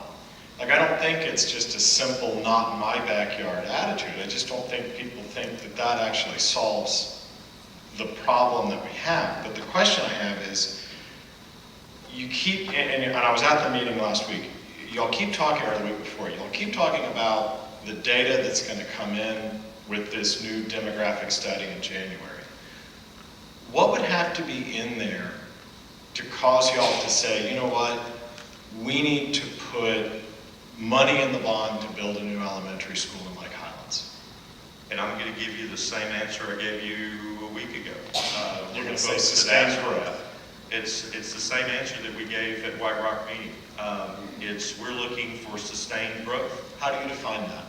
Well, more than just a single year or 2 years. If we see that the number is going to go up, but then it's going to level off and fall for a school, I'm not saying that that would be White Rock, but for a school, then we may take other steps, and overflow is a step. It's a strategy. It may not be one that you like, but it certainly is one to deal with shorter term growth issues, because we've tried to be very sensitive to all of the district as far as being good stewards with your dollars. We don't want to overbuild, and then all of a sudden we build 8 classrooms on a school, and now the declining enrollment's there, and you've got 8 empty classrooms. That was something we heard loud and clear 2 years ago, or a year and a half ago, when we were talking about construction at Merriman Park, White Rock, Wallace, Dover, all those campuses. So that's what we're looking for. That's going to be the answer as many times as that question comes up tonight. But I guess when do you, like, give me numbers. I'll keep talking about that. Like, what would define sustained growth? I know you say more than 1 year, but like, at White Rock, for example, you had, I think it was y'all's number that before you factor in overflows, you had 922 kids there. Right. And in his last 10-year demographic study that he gave y'all in January, the biggest number he had for that elementary school was 850. I mean, so, like, what is sustained growth? Like, I know you gave that answer, but I want to have a little bit more specific. Well, I can't give you, if you're looking for an exact figure, I'm not going to be able to satisfy you tonight. Okay. I'm not going to be able to give you an exact figure. We're going to get the demographic information in January. We'll field that question as many times as it comes up tonight. It came up repeatedly at White Rock. I'm sure it will come up repeatedly this evening. Our answer is going to be the same. We're going to wait for that information at the beginning of January. That's a month away.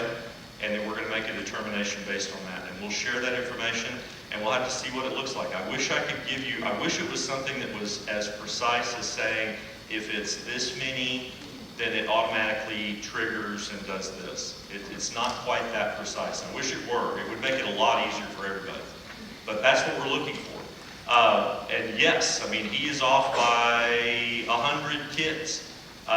So his baseline is going to have to change when he's looking at that. And then his projection out over that 10-year period is going to have to change because of that new baseline, and figure out whether or not that kinder level of growth is going to be sustained over time or not. That's really going to be the question.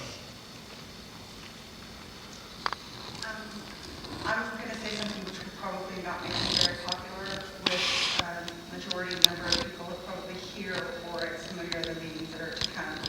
And if I would have been at some of the other ones, it probably wouldn't make me popular there as well. I have a child that graduated North Lake Elementary School in just graduated the high school here in 2012. I have a junior and a sophomore here, and I was a very active parent of, well, a couple of mine here on PTA. We went from having a 15-member PTA to a 4-member PTA as soon as we started getting politically correct terminology. I'm not going to go with. A crowd of folks that we don't see a lot of faces in this audience right now. So that's where I'll go with that. My question with that would be, in some of the elementary schools where we're concerned with so much growth, that we had a mass exodus at our elementary school to have attendance at these other schools in this very near area, not to mention in the Bergner or Richardson or Pierce, how many students are actually getting requests for transfers because the parents don't want their children to attend these schools because it doesn't provide what they think that they should have or what they want their children to be around? When you stop and think honestly that there is a dynamic group of people everywhere that your children are going to have to deal with in college, in the workforce, their bosses, their employees, whatever you want to look at. The minorities, I'm just going to say it, we call it the minority, but for the most part, it's a majority. People in general, how many transfers are our districts saying are okay? Because we had people that would go into the principal's office and she was like, oh, you don't want to be here? Okay, fine, just go, bye. You're going to be difficult, you don't want to be here, another school will take you. We had probably 15 families leave our elementary school to go to Lake Highlands Elementary. This was before Wallace got popular. Now all of a sudden Wallace is popular.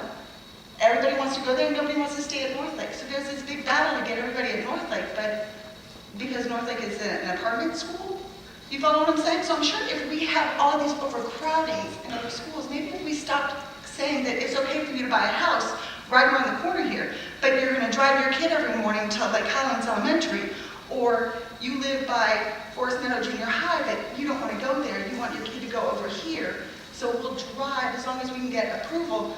If you have an attendance zone, then you respect the attendance zone and that's where you go. Because I haven't seen, I've lived in this community for 15 years, I haven't seen this influx of housing. I've seen apartments get torn down and rebuilt. I've seen them get refurbished, but I haven't seen any new anything. So where are all these people moving to that wasn't there before? So perhaps maybe this should be taken into consideration as well. I don't really have a question other than, have you looked at the transfers into these overcrowded schools? Each year we look at transfers, each year we look at overflow, but I feel like I absolutely need to respond to some of what you said, and I understand and I appreciate you sharing that. But I will tell you, as superintendent here in Richardson ISD, one thing that I've always been incredibly proud of, and I think it's a reflection positively on our entire district, is that we have welcomed and we have embraced diversity, and we see ourselves as a district that is fortunate. We have changed over time tremendously. Right now, almost 60% of our kids qualify for free and reduced lunch, and we're majority minority, and our fastest growing population is Hispanic. About 40% of our kids are Hispanic, about 28% are Anglo, about 23% African American. I apologize for interrupting. I'm not talking about the schools or the district. I'm talking about the parents that are having their children enrolled in those school areas. And I'm getting there, I promise you. I just felt like I needed to address really where we are as a district and our philosophy, kids and programs and transfers. But anyway, we have kids from all over the world.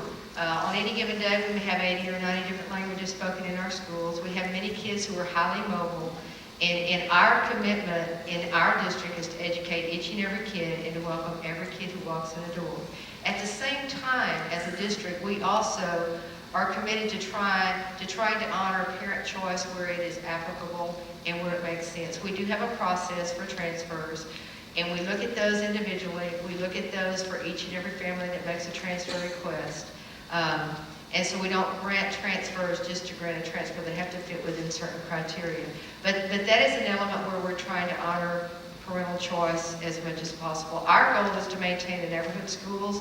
Our goal is for our kids to attend neighborhood schools. We've had several neighborhood schools, which I think you're referencing, which have had some issues with losing neighborhood families as our district has become more mobile.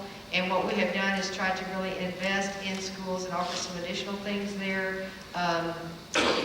And we've had parents, and we've had PTA groups, and we've had community members that have really taken on that commitment to let's keep our neighborhood schools and let's not request transfers out.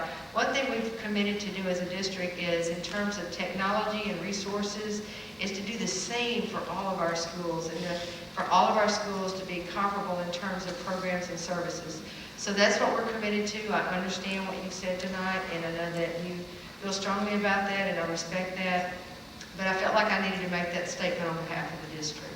And really that that's a separate thing than talking about the bond and where we're going in terms of growth for the district as a whole, but I certainly understand that. And I don't know who is next. Yes, ma'am. I'm a little shorter. I have a comment / question on the athletic facilities. I'm trying to wrap my head around the $81 million. I was a property owner in Highland Park when they built that facility. As I understand it, I think it was less than $5 million, and it was all privately funded. They didn't raise taxes to do it. I'm not understanding the difference in the cost of the facility. I'm a little bit concerned about, excuse me, it's my thought that as a Lake Highlands resident that we might have participate more in the property taxes. So disproportionately, it would be Lake Highlands residents paying for these athletic facilities.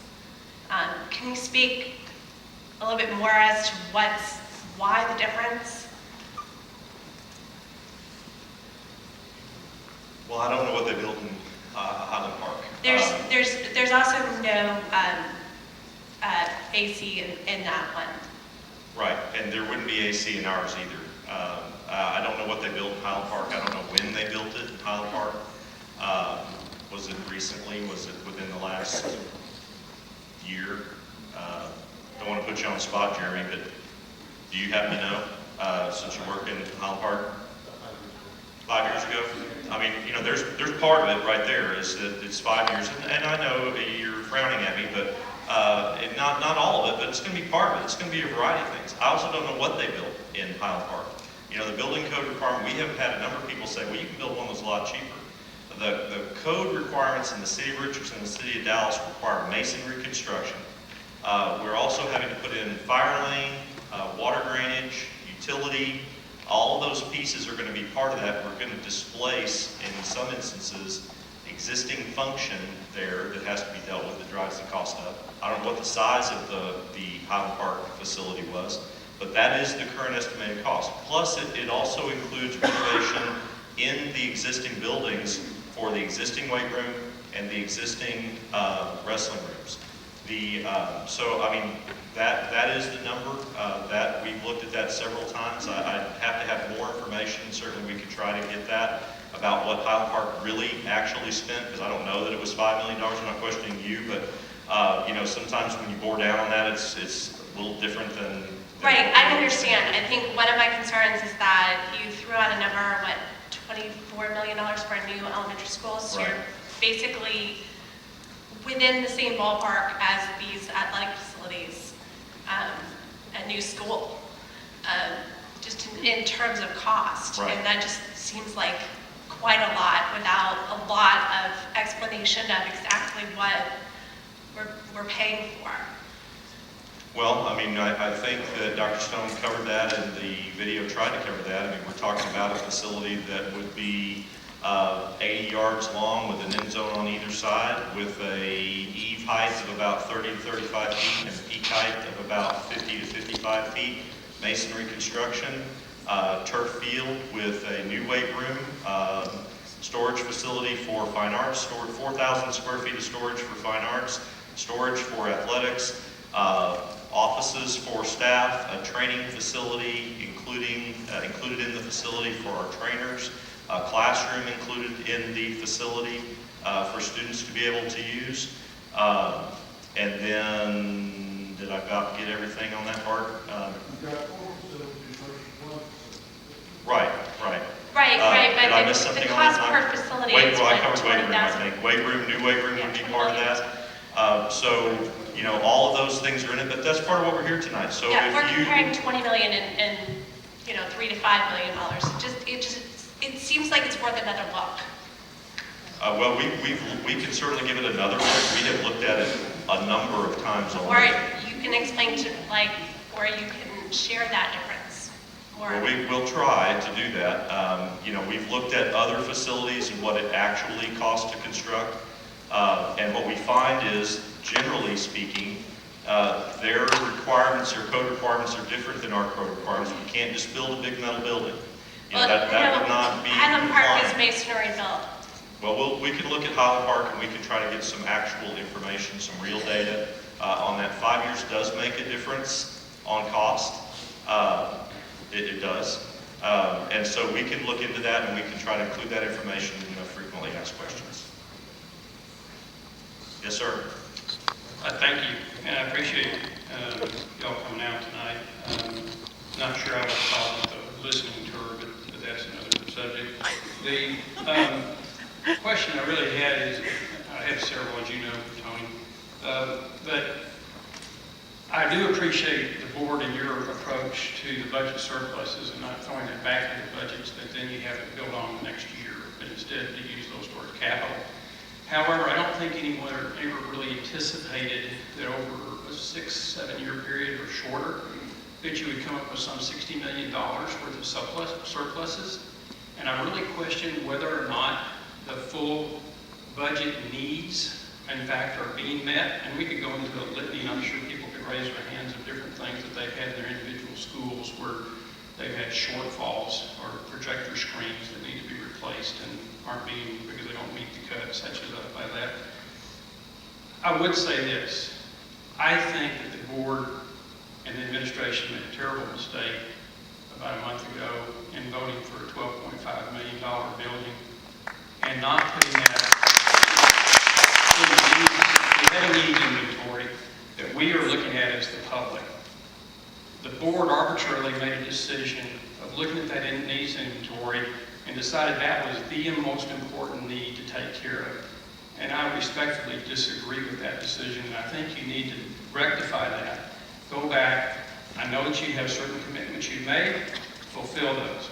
What monies, though, that you need for that building, pull that back in and put that back in and let us decide as the voters. The legislators set up two different areas of taxation, one for operation and maintenance and one for capital. No one ever anticipated these kind of budget surpluses. Now, I'm not saying they're being misspent. I'm just saying that the process was terribly flawed. I will tell you this. When you say sustained growth, if you go to your own slide and the efforts to address Lake Highlands enrollment growth, the first item was the construction of the LH Freshman Center in '97, 18 years ago. Construction of Forest Lane Academy, construction on Dayton Creek Elementary, construction of Thurgood Grade Marshall Elementary. All the additions of the elementary schools. What does sustained growth mean if that's not sustained growth? You can't sustain growth. Your demographers or whoever, let me tell you, your demographer study is going to be flawed. We just had an announcement of a 250 apartment complex going in at the town center. I'll guarantee you that's not included in the demographer study. There's another announcement that I understand is out there pending about a possible housing development at White Rock Trail and Walnut Hill. That's not in there. Both of those feed into White Rock Valley. This is sustained growth. Sustained growth is happening because of the redevelopment of downtown Dallas, uptown. The fact that we have employment growth in those areas that is nothing like we've seen in decades. And we're inside the loop of LBJ. And it's going to continue. Yes, we'll have some little burps up and down, but it's going to continue. What I think this slide shows about the efforts in Lake Highlands, and I appreciate the efforts, I really do, I think everybody here does. I've said before to y'all privately, there is a lack of strategic planning. If this is a strategic plan, then what this says is your strategic plan failed. That's okay. But realize it and back up. Slow the train down and figure out what really needs to be done. We've got some real issues happening from the standpoint of the growth that's happening here. And I just ask you to slow down and really look at the strategic planning of this. The sustained growth, Tony, is there. It's proven. Thank you.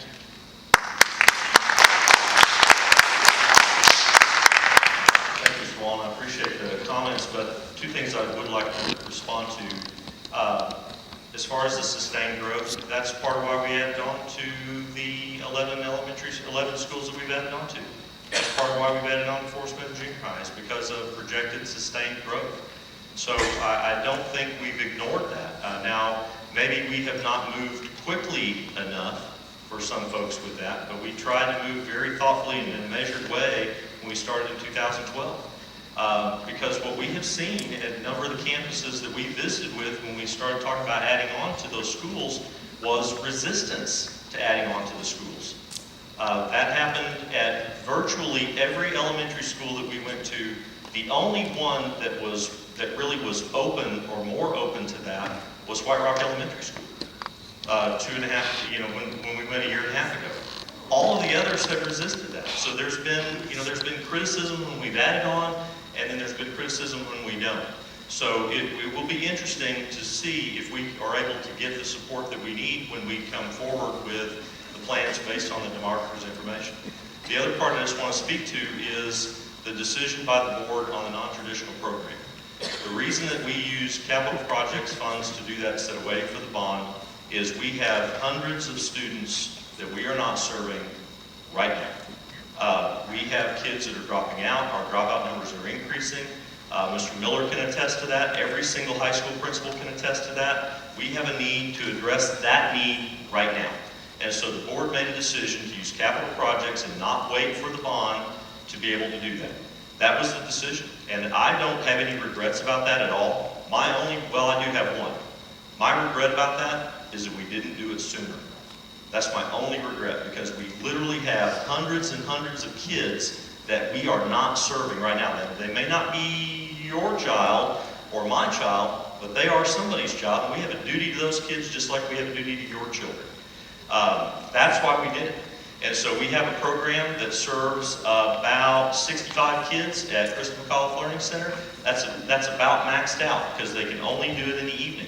So what we'll be doing with that non-traditional program is we'll be offering a morning session, an afternoon session, and an evening session. We do not have the capacity at any of our schools to be able to do that and effectively serve kids. So we'll be able to serve 400 to 500 kids through that program on a daily basis. And we don't have that capacity that we are not serving right now. So, I appreciate the view and your perspective on it. I do. I'm not trying to diminish that. I appreciate, those that clapped. But to me, it's a little disappointing because if you were a parent of one of those kids, you would not be clapping about that. You would not, because we are not meeting those kids' needs right now. Tony, in all due respect, on both those items you brought up, the first of which being the addition to the elementaries. One of the key reasons that people were really concerned about you adding on classes to elementaries was you didn't add on to cafeterias and you didn't add on to many of the gymnasiums and all. There's infrastructure at those schools that are now where we've got kids going to lunch at 10:30 in the morning till 11 or till 1:30 in the afternoon, okay? That's not right, and it wasn't planned correctly, and that's what a lot of people were upset about. Secondly, I'm not trying to leave out any kids that need help. We've got over 50 campuses in this district, and now you're talking about consolidating all of these kids that are spread over the entire district into one school. And so they're going to have to figure out how to get there and get home or go wherever it is they live to that one school. All I'm saying is that from the standpoint of taking care of those kids, there is a needs inventory we've got here of almost $500 million. And you pull that one item out without the public having this type of a forum to voice their opinions. That's my only comment on that. All I'm saying is, I'm not saying don't do it. What I'm saying is, pull your decision back and say, look, we think it's really important. We're going to get out and sell to you that it needs to be number one on the list. The 5x7 card, I'm not going to fill out. Where you've got 4 items on there and one other. You got a 20-page document here that you consolidated to one page, which I think is an insult to these people. Because you're giving them this one page and saying, here are these items. And you don't want to burden them with the detail. I think these people like detail. And I'm not going to fill out a 5x7 card that says, oh, here are the 4 items and maybe I have one other. Because what's going to happen is later we're going to see that result and say, well, this is what people said they wanted. And I don't think that's accurate. I don't think you're going to be able to draw that conclusion from here.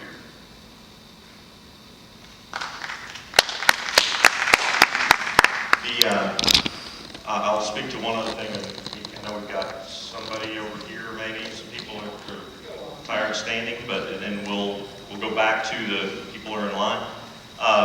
Going back to the infrastructure where we added on the campuses, we evaluated infrastructure at every single school when we did the additions. And we reevaluated the infrastructure, the cafeteria at White Rock Elementary, just for that very reason that you mentioned about kids going as early as 10:40, 10:45, and as late as 12:50, I think, Lee. Is that about right? And what we found when we evaluated that, I did it both times. I did it 2 years ago, and I did it 3 weeks ago. Sat through the entire cycle and determined the capacity, how were we situated as far as capacity within the lunchroom.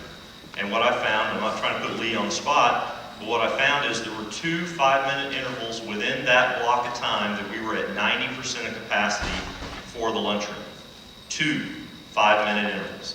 Every other interval, we were below that, and in some cases down to 60% of the capacity in the cafeteria at several of those times within that. There were, I believe, 8 slots that we could have taken a classroom earlier and be able to push that into it.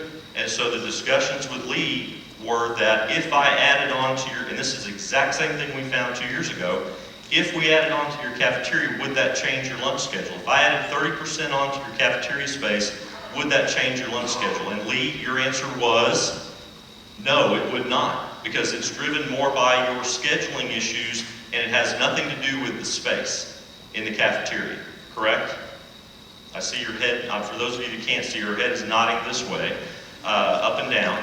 So it's not a function of the space. So we did add on to the campus where it was an issue, and they exceeded the capacity. But it was not an issue at White Rock. The reason that they're going as early as they are is a scheduling issue with the principal. And that's where the question needs to be directed. Lee has offered that up when we had the meeting at White Rock Elementary to be able to field those. She's taking a look at that along with Ms. Vaughn now to be able to evaluate to see if they can compress that. And they have the opportunity as far as the space itself to compress the schedule so no kid has to go to lunch any earlier than 11 o'clock and no later than 12:30. That's what's available within that, easily within those available slots. For them, perhaps, but that is something that they have to look at. So that is part of our standard review when we looked at each one of those. We did add on to the gym at White Rock Elementary School, and we'll continue to evaluate that when we add on to those rooms, looking at the infrastructure that's available at every single building. Yes, sir. Okay, I have a couple clarifications for a couple of people on things that they brought up. The first one is, I assume a fair number of people were at the White Rock meeting, and you were surprised to learn that those people thought that building an elementary school wouldn't involve redrawing boundaries. And aside from Tony, was there anyone at the White Rock meeting who didn't think that adding an elementary school would involve redrawing boundaries? Show of hands. Okay, Tony, you were the only one. So, on the gentleman who wanted a quantitative threshold for construction, the 2015 Templeton study shows growth over the next 5 years for Lake Highlands Elementary, or Lake Highlands High School feeder system elementaries, of I believe 488 students. So we know that the number is somewhere above 488 more students than we have today. For the lady from North Lake with the good heart, we keep hearing that shuffling kids around through overflow is inevitable. We can't avoid it all, completely if we don't overbuild. The kids that are the 4.2% of all elementary school students in Lake Highlands that are getting shuffled around through overflow are disproportionately low-income, multifamily housing kids because they enroll latest.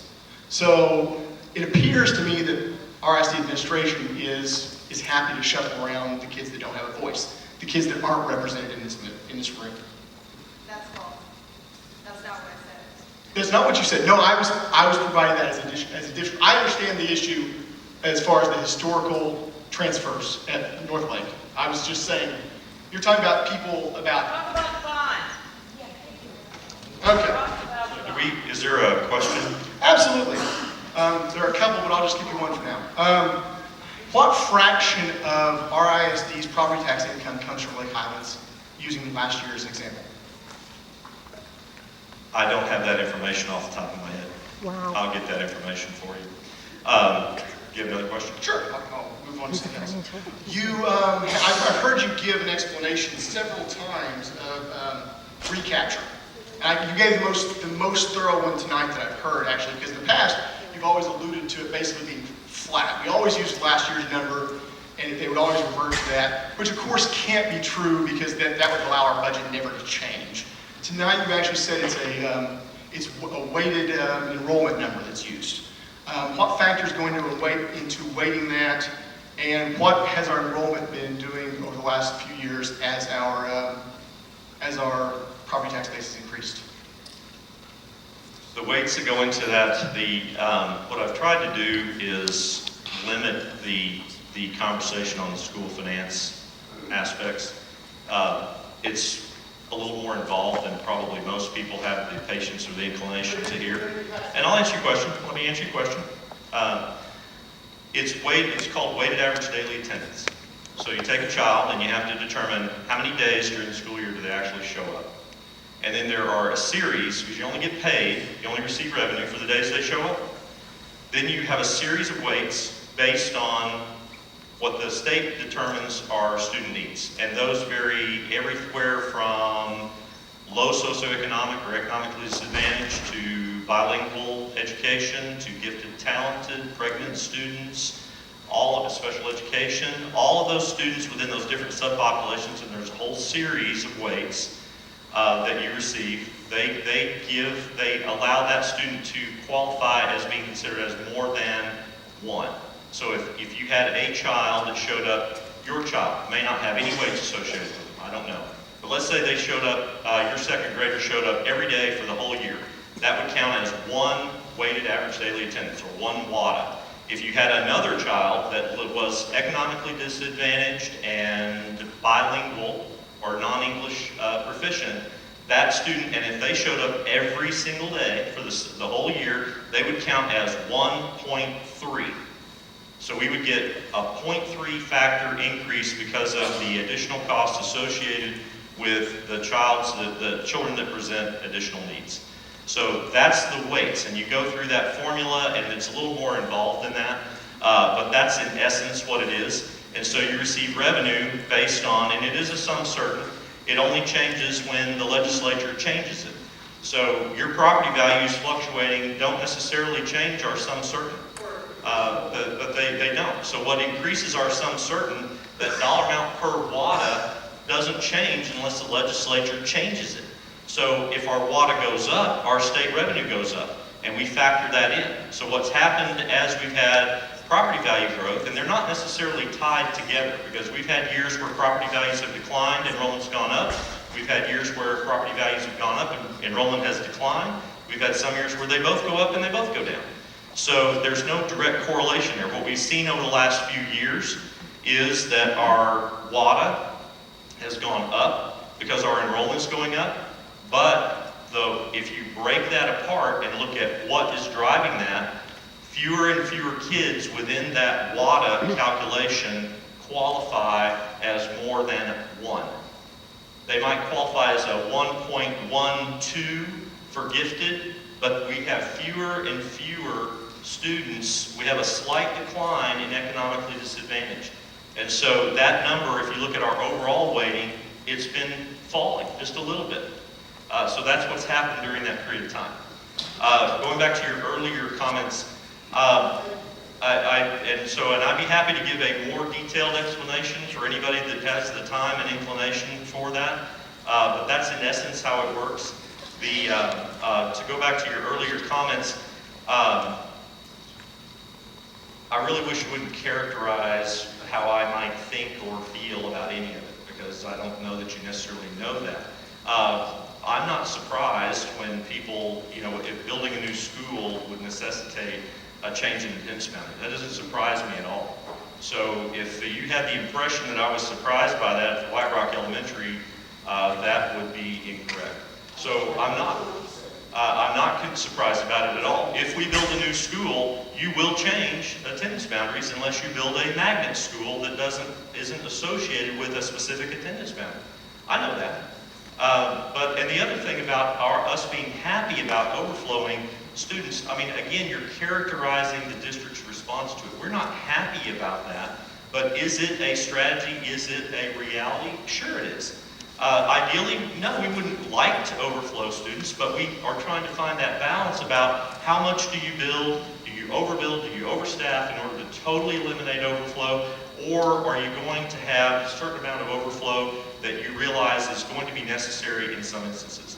And that's where we are. So are we happy about it as you characterize our response? No, we are not happy about it. Elementary concerns, I've heard lots of talk about elementaries. We have addressed the concerns about the high school. I'm referring to your page on capacity and construction in your packet. And you mentioned that Richardson High School and Lake Highlands High School are the only two that within the next 5 years are going to hit 90% of their capacity. I'm just curious, how on earth, given the fact that Wallace is at 900 students almost, White Rock Elementary is at almost 900 students, Lake Highlands Elementary is right up there too, how on earth is Lake Highlands Junior High not going to hit 90% capacity in the next 5 years? Well, that's part of why we are doing the construction there now. Okay, 3 classrooms.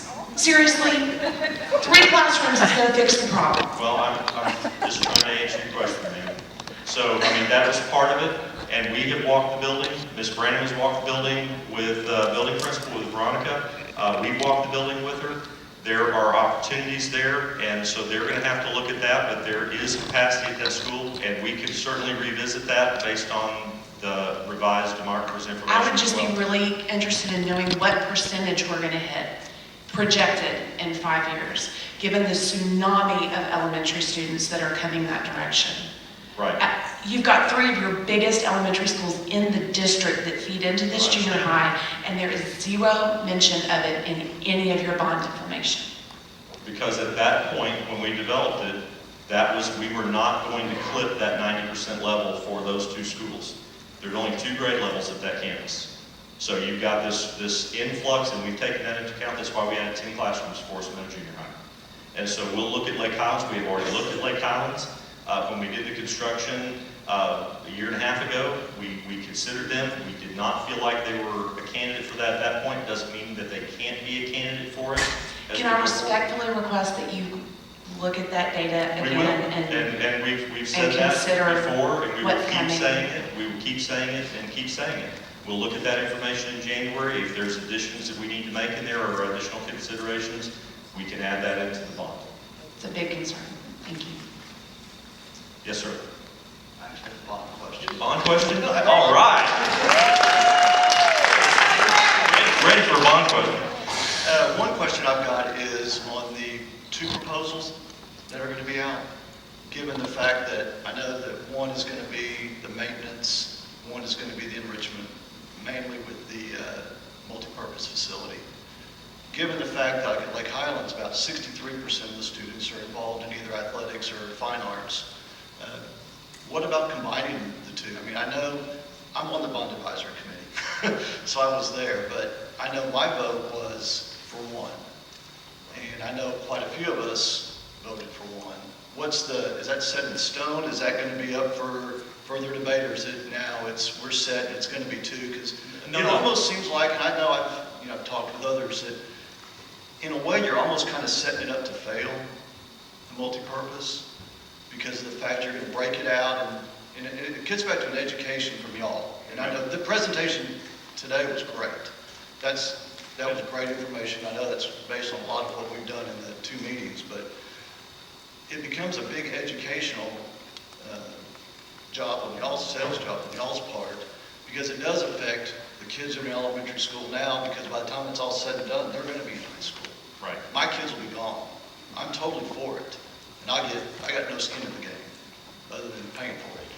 That's a lot of skin. It is a lot of skin. But, I mean, I guess My question slash comment is, if that's not set in stone, how do we go about educating everybody that it's not an athletic thing only, that it's probably going to be 50-50, if not more, geared towards fine arts than it is anything else? And how do we as a community, I guess, how do y'all sell it if it is going to be in 2 proposals? And then how do we get out and spread the word to where this is something that we need, that we don't lose kids when they look at, I can go to school at like Highlands, or I can go to school at McKinney North. Because McKinney North or McKinney Boyd or any of those others have the facilities that our ISD doesn't and needs to retain the kids that are going to come through, because obviously that's going to affect property values and benefit us all in the future. Right. So, to go to your question, no, it is not set in stone. What happens with that community bond advisory, and I know you already know this, but I'll share with the rest of the group. The community bond advisory group, what they do is they make a recommendation to the board, recommendations to the board. The board would then take that information along with feedback that they've received from all community meetings and other feedback that they get from constituents, and they will have to make a determination in February as to whether or not it's 1 proposition, 2 propositions, 4 propositions, whatever. They would have to include that. So the dialogue that we had at the Community Bond Advisory Group, what we did is we broke the group up into 3 teams so that everyone would have an opportunity to speak. And what we had in 2 of the teams was generally consensus with going with a split proposition just to give the voters choice on that. But 1 team in particular was really split about single proposition or 2 propositions. So we have already compiled that information and we're shared that with the board, and then they'll be talking about that over the next couple of months and then making a determination as to what happens. You're right. What happens when you split a proposition, then it becomes incumbent on us to be able to message out. You have to be careful because we can't advocate for, but we can provide information. So that would be a challenge that we would have about, that'll be the first time we've ever, if we split it, that would be the first time we've ever split a proposition in the history of our ISD. But then the challenge would be messaging that out to make sure everybody understood what that means, who's involved, how many students would be able to participate. And you're right, that it's more than just, some people have a perception that it would be for football only. And I hope that what Dr. Stone shared, try to give people an idea that it's really far broader than that. And I think you're right, fine arts would have significant use. The 80-yard distance was derived based on the needs for marching band, not for football. But that becomes the challenge for us, is how do we message that out? We'll be working with Ms. Altman, our Executive Director for Communications, in helping formulate that and going forward if they do decide to split it. But no, it's not set in stone yet. Thanks. Yes, sir. Yeah, I want to discuss some similar issues with the multipurpose facility. I truly agree as well. If you split those up, you're setting up for failure. You know, we watch these videos and you see what your vision is and what you want to do with the library, and I think those are all great causes, so I'm not trying to minimize those things. But you also have facilities that can be used right now. We almost need to, and I requested this at one of our walkout board meetings, our fundraising things, we almost need to do a videography of our facilities now. You have a weight room where 3 different sports have to utilize that at one time. And you guys know about weights, I'm not going to go into too much detail on that. But if you got a 15-minute rest period between your sets and your reps, it's not even, you can't even utilize it. The other benefits are going to be, once we pull stuff out of that, you can use that for an overcrowded high school or a gym or whatever. You're going to repurpose those facilities. This is more of a rally cry for, I don't even know where the question is, but this multi-purpose facility is sorely needed. We have not put the money into, and the infrastructure into sports.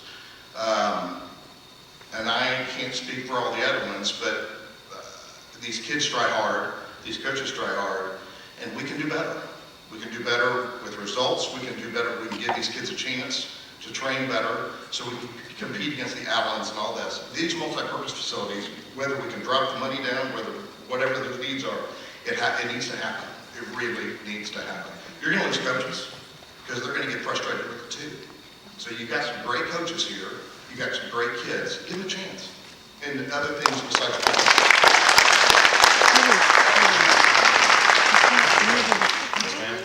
Hi, my name is Allison Clark. No one else has said their name, so I don't know if that's not supposed to tell you my name, but it's Allison Clark. I've lived in Lake Highlands for about 11 years. We have 2 small children, an almost 4-year-old and a 2-year-old.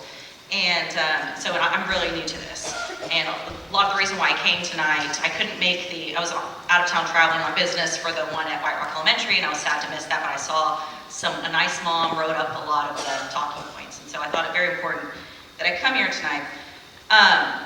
So I appreciate all the information that you're giving us and the time that you're giving us, and everyone here, patient with everyone's questions. I will say that when you walked through the presentation, I was a lot surprised by the dollar values that were assigned to the athletics department. You gave us a one-pager, and so I've been going through it and looking at it. And let me back up and tell you, I'm a former athlete, probably don't look like it now, but I played Division I soccer at SMU, so, I played high school soccer, club soccer in the Lake Highlands Classic League, so I'm not opposed to developing athletic programs. But what I thought was surprising was when I looked at the valuations that are proposed for athletics relative to the other areas. And you mentioned there's not a lot of detail here, and there's not. So just wanted to point out a few things, and then I will ask a question. I noticed that athletics, the $90 million or so that you have there, is 34 times the amount that is proposed for science department. It's 63 times the amount that's being proposed for developing special education in the district. It's 78 times the amount that's being proposed to develop our children's mathematics capabilities. It's 97% of the amount that's listed here for facility expense is athletics, so it's comparable. And with all of the amount of time that we spent tonight, and the amount of time I'm sure you spent at all of your other meetings, which is probably now 95% of the meeting on space and the concerns of inadequate space and the concerns of all of this prospective growth and whether or not your figures and your data are accurate or not. The people in this room and not in this room are experiencing the realities of these overcrowdings, 900 plus students at White Rock Elementary, et cetera. You've got athletics, okay, at $90 million in construction at only 59, so 1.5 times the amount on construction. So when I see that, and again, I'm an athlete, and I'm all for having top-level facilities, but I was still a Division I athlete coming out of the Carrollton Farmers Branch School District that did not have top-tier facilities. So, it's possible. But I just think that on a relative basis, it just seems inadequate, and it's inadequate as to what you're spending on non-athletic items, especially in light of what 95% of this meeting has been about. And that's where my concerns are too. We're looking 11 years here, we have 2 small children, and we're looking to build up on our house and reinvest, and we're having those conversations, and then I start seeing this information about these meetings. And I had no idea that we had space concerns in Lake Highlands District. So now it's become a very near-term reality for me, even though my children, one of them actually is in a PPCD program here, so he's in the system now, but these are very real realities. How do you keep people here? Is it just athletics, or we need to fit people in the school system? We need to make our children smarter, and athletics is not the only thing. So that's, what I guess my question is, you mentioned that there's a possibility to look at additional detail. How do we go about seeing that additional detail? Well, you mean as far as, we can break that number down and show you. The thing you have to understand is we haven't designed it yet. So it's always a little bit of a challenge at this point because we're asking our facility services folks and our architects to give us cost estimates on things, but we're not allowing them to go design the building. So, there's the question is always, well, how much does it cost? It's sort of like asking, how much does a car cost? Depends what kind of car you want. No, absolutely. So we can give you the detail that's included in that. What we'll also do to speak to this lady's question over here, we'll go look at Highland Park and figure out what the real number was there and give you some reconciliation as to that. Yeah. And then the other thing I think we need to do is we really, in all fairness to athletics, we've lumped the entire cost of the multi-purpose practice facility into athletics. It's really fine arts as well. And you've got other groups of students that are going to use that facility.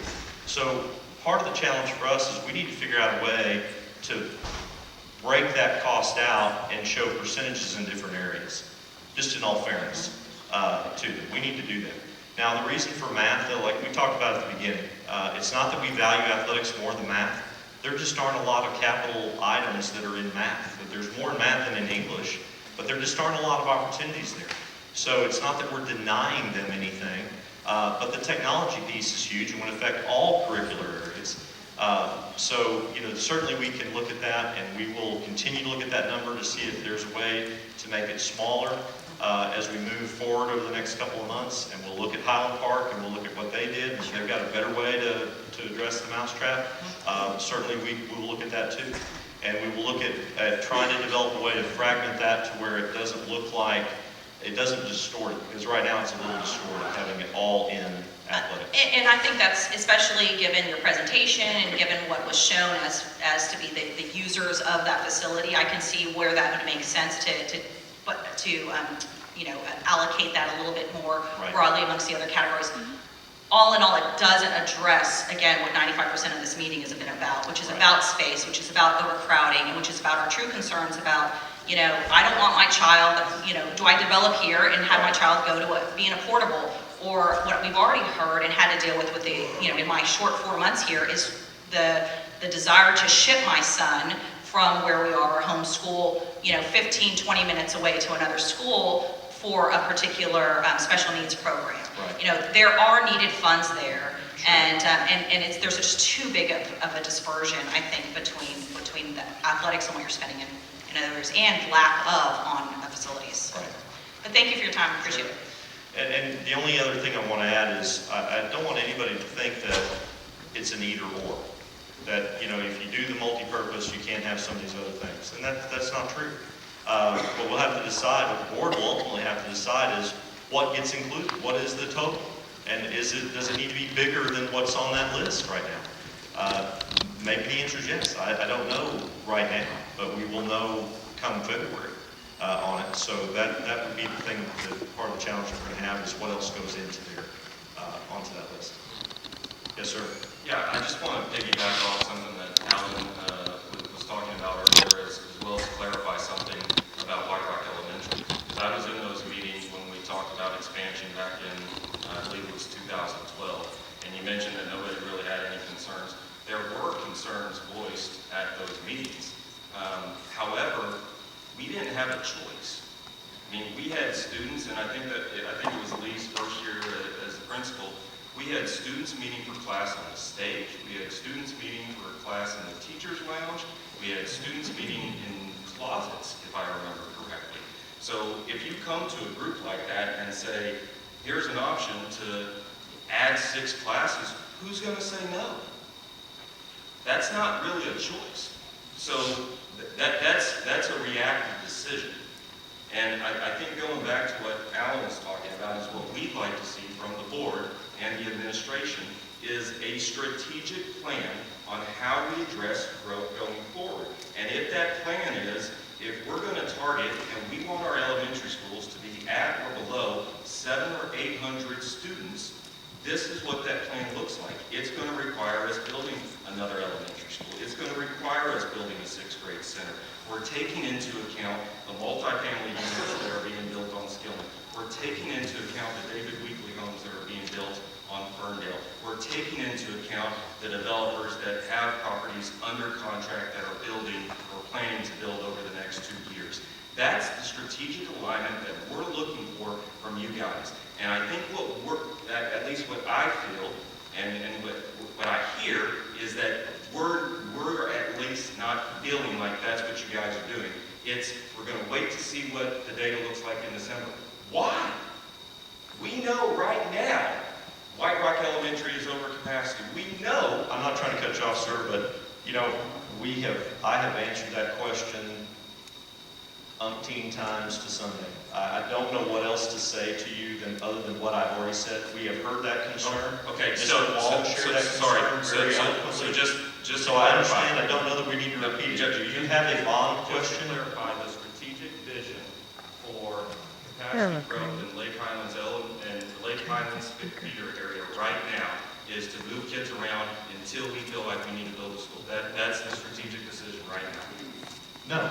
The answer is what we've said over and over and over again. And I'm not trying to diminish what you're saying, but we've heard it here several times tonight already. We're going to get information in January from the department. We're going to take that information and we're going to make determinations as far as what needs to be included in the bond and what approach we need. That is the answer. I don't have a different answer. Anybody else has that question? That is still going to be the answer. Yes, sir. I do have a bond question. Thank you, Mayor. I was at those meetings too, and I've had my say on those issues already.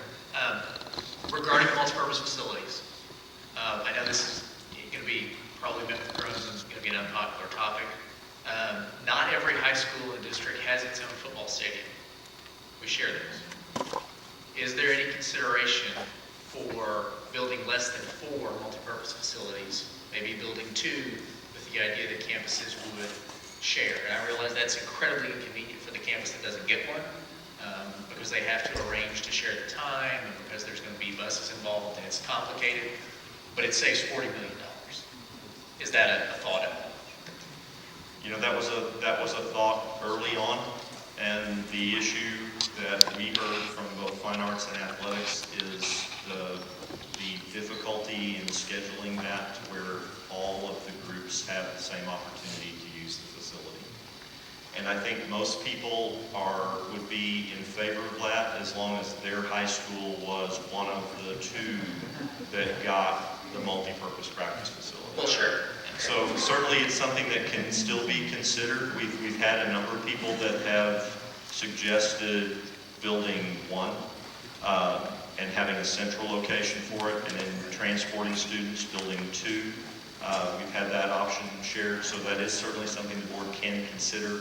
That is not the recommendation from the athletics and fine arts staff at this point, but it is something that can be considered. And when I throw that out, I understand that, you know, I'm in the Lake Highlands area. Lake Highlands has the football stadium, so I'm probably asking for a facility to be built at Berkner that, you know, would be not to the benefit of me and my kids. And I get that. Right. But, you know, when we're talking about $40 million, It is a lot of money.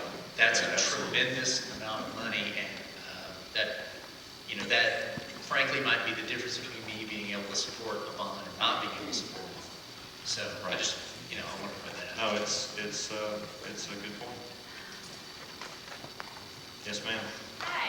Hi. I taught at Wallace for the past 6 years, and I was able to go into the new classrooms, and Great. man, I'll tell you, they were beautiful, and the technology was fabulous, and being in a regular classroom and going to that, I will tell you, my kids were 100 times more engaged. So my question is with the bond, it says $39 million for refresh of existing equipment. Is that included in the $215 million you have projected here? And with that refresh, is that trickling down from high school to elementary?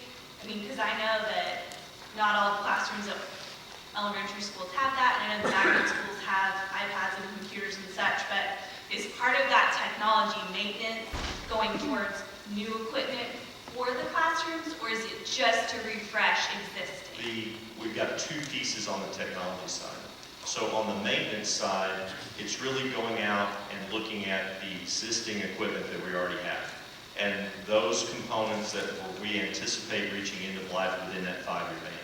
So if you already had those pieces of equipment out there, then it would be looking at refreshing those components that are already there. The part I think you're talking about would be on the enrichment side, and where we've got that technology component on the enrichment side would be developing what we see as a standard complement of equipment for every classroom Okay. teachers. So it would be similar to what you got in the new classroom. You would have, what we hear from teachers, and the reason that that's there is they don't want to be tethered to the wall. They want to have more flexibility, more capability, more access to devices for the kids that are in their room. All of that would be part of that standard complement that's on the enrichment side. Does that include, I know that it's like this at White Rock, Wallace, North Lake. It's like that everywhere. Right, the projectors, so I know Yes. that there was an issue with. Be a short throw projector. Yeah, so we can included. have the short throws in the new rooms, but not in the old ones because of the way the building was built. So as part of the infrastructure, as part of that maintenance going towards getting projectors on the ceiling. Part of the enrichment. The Enrichment. maintenance So is it's just separate from the refreshing what's already there technology. that reaches into life. The enrichment piece would be going out and creating that standard complement, which includes a short throw projector. And I think on one of the slides, it has down at the bottom of it, it kind of gives you a sense of the types of devices that we would reasonably expect to include in each one of the classrooms. Okay. But that's the part that it's why it touches every student. So we're going to go out to every one of the classrooms and ensure that they have that complement of equipment if they don't already. And that's separate from the technology rollouts that RSU does? No, it would be part of the rollout, but you're talking about, you just got two different buckets there. We've broken it up for you. One bucket is just to refresh what is already there. Already existing. And the other bucket is to expand Okay. what's there. Okay, thank you for your time. You bet. Yes, ma'am. Hi, I'm Carrie Urban, and I have a child that's graduated, a senior, and a sixth grader. And I want to just voice my support for the multipurpose facility, and from the standpoint of not just the athletics, not just the fine arts, but the classroom space that it would provide. The space that would be available to the students, to the teachers throughout the school day, and not just for the activities that I think have been highlighted. And I think in conversations with Mr. Miller, there are some great visions for how that could be used in an educational way if you don't see the athletics and the fine arts as just the fabulous leadership opportunities that they are. So voice of support for that. A concern that I have if we break these into two propositions is that it might be real easy to have the proposition 1 be a slam dunk of, oh yeah, we absolutely have to have these. And then if everything else is lumped into proposition 2, including the expansion of technology, how that might be a real tenuous thing to get past. Then my question is, in either the technology maintenance or the technology enrichment, has consideration been given for the Wi-Fi capacity? Because our current Wi-Fi capacity is inadequate. And for us to discuss enhancing or adding additional technology to our current situation, I think we'd be crippled. It's included in the enrichment. Oh, well, oh, darn. Maintenance, it needs to be maintenance. It is also part of maintenance. Continuing to build our Wi-Fi capabilities for the devices that we're going to have. It's part of maintenance, and it's also part of the enrichment. Yes, ma'am. I just want to speak to something that was kind of talked around a couple times today about addressing growth with redrawing boundaries. And I just want to make sure, because we all bought our houses here because we wanted our kids to go to school here and everything. We have a lot of, and I happen to live on an area that people kind of say just push that one over. I lose a lot of property value if that happens. So I just want to make sure that, people are aware of that too. That it's not just we can just draw these people out and it kind of crushes my finances if that happens. No, you're right. It has implications, but that may very well be, what we're hearing is people want the strategic plan. They want something that's more involved in what we've done. They want a stronger step. And so, part of that stronger step is going to come with with perhaps some issues like that. Right, I'm just worried that you hear from a couple with louder opinions, and there's a smaller group that it would truly impact. Sure. That kind of stuff. You bet.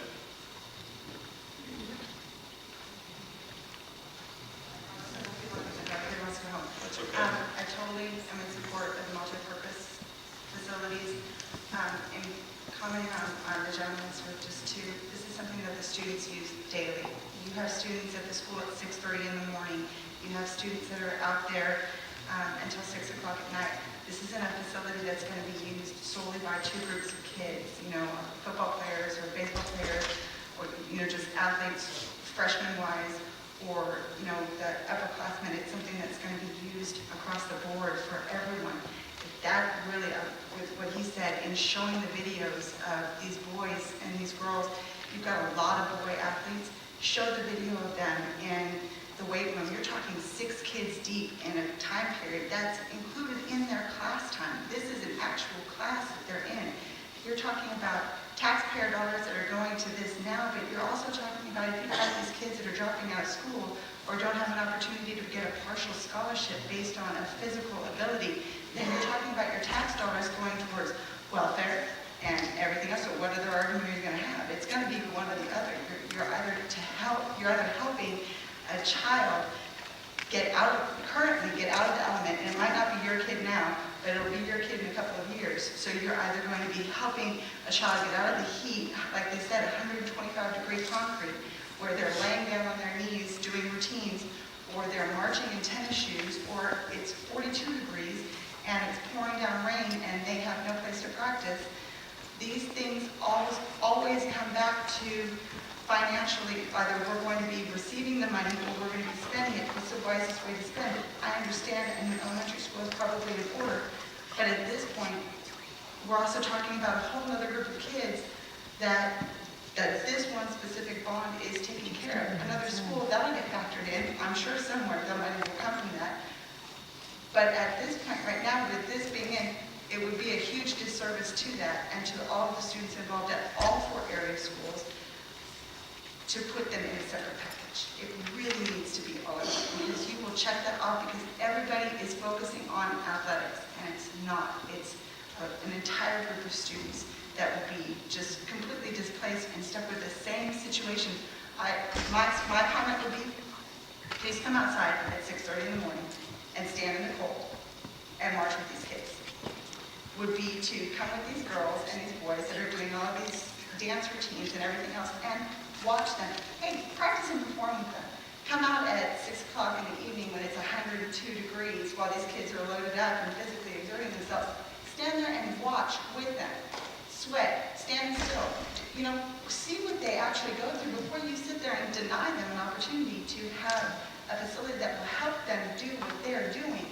What your child is going to want to come and do when they get here, and already have the benefit of having that here, as opposed to not and going through. Yes, some people have already gone to school and had the disservice of not having this facility. A lot of areas have it. A lot of kids want to go.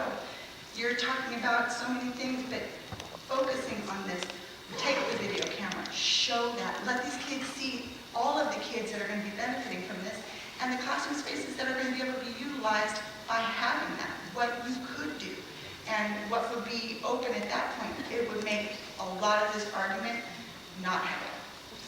Just make it. Okay, thank you. Yes, ma'am?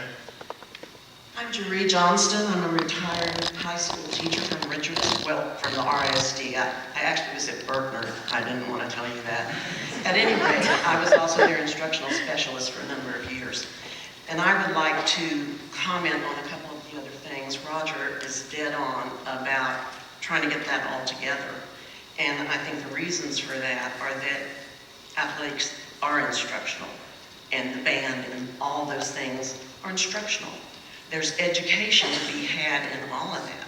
And we're hearing a lot about the elementary school crowding. Well, these facilities also address crowding. Here at Lake Highlands, people are just on top of each other. They're fighting for the small gym, the big gym, the weight room. And even in the summer, when the football players were trying to do a program in the weight room, there were other people trying to get in there. It's just crazy. It's just an ongoing problem at all schools. And I'd also like to address the fact that athletics is not just a high school thing. When kids go apply for colleges and they fill out their form, the colleges want to know what else they did. And they want to know that they were in fine arts, or that they were in football, or soccer, or any sport. They want that extra thing. And I tell you this from experience. Our second son played football here at Lake Highlands, and his school of choice was SMU. But then Brown University, what is that? Ivy League, came to look at ball players. And because our son had a nice academic record, he had a leadership record, but he played football and he got to go to Brown for 4 years. How crazy is that? So there's a lot to be said about the value of all these things that will be enhanced through multipurpose. And are you seriously going to consider doing one? No, I mean, we're just trying to respond to the fact that Well, has been considered. One is going to be hardly helpful. I mean, we've got a stadium. Partner has a swimming pool, so where are we going to put it, you know? Right. We can split it in half, that's it. I'm kidding. But I think each school has to have the facility to make it all equitable. Thanks. Very concise bond question. On the overview sheet that you provided today, I know that we don't have hard numbers to back this up because it's tentative in nature, but is there a way that we could see some of the raw logic behind it so that, we have a better idea of, is my pet project included in here, or, what is that, that's something we put online? It is online. Okay. There are, each one of those line items on that summary page, there is a page that's available for each one of those. So there's about a 20-page document. And then what we can do, and it goes back to the comment from Mr. Wong about asking for additional detail, we can expand that too, and try to figure out a way to try to give you more information to see how we calculate some of those things and what the logic is behind that, what the assumptions are, so that it's a little more transparent. Good. Thank you. About the bond website, I was going to tell you that if you go to our website, www.rsd.org, there is you click on, there's a bond tab, there's tons of information. We have an FAQ that we're constantly updating. All of the videos that we showed here tonight, they're all there. There is a breakdown of all of the dollar amounts there, so we encourage you to go there. If you have any other questions and you can want us to add to the FAQ, please submit those to us and we'll add to that ongoing. Do you have another question? Yes, real quick. And it's a bond clarification question. Okay, so on this sheet that you guys handed out, you've got totals for the curriculum and instruction, the infrastructure and support, the construction, and all that comes into a bond total of approximately $417 million. Somebody mentioned that an additional elementary school would be construction 20 to 25 million. Is that right? $24 million. Okay. And on the back of this page, it's got some different scenarios on how it would affect us as homeowners as far as our taxes. And if we did all of this, I just want to make sure I understand this. We did all of this, the 417, and an additional school. That's under $460 million. So if I own a home that's worth $400,000, that adds $335 to my taxes. You are correct. Okay, thank you. I love that one. I think we have closing remarks. I appreciate your time, and if we've missed anyone, we will stay to answer any questions that you have, and Ms. Caston would like to give some closing remarks. First of all, I want to thank you all for being here, and really appreciate the feedback. I've taken many, many notes tonight, as Mrs. Bono and Mr. Bono have also done it. I've taken an opportunity. My son played football at Georgetown, and he was recruited by Yale, he was recruited by Harvard. Ricky Zorn made it, Brooks didn't. But let me tell you what every recruiter told us when our kids visited.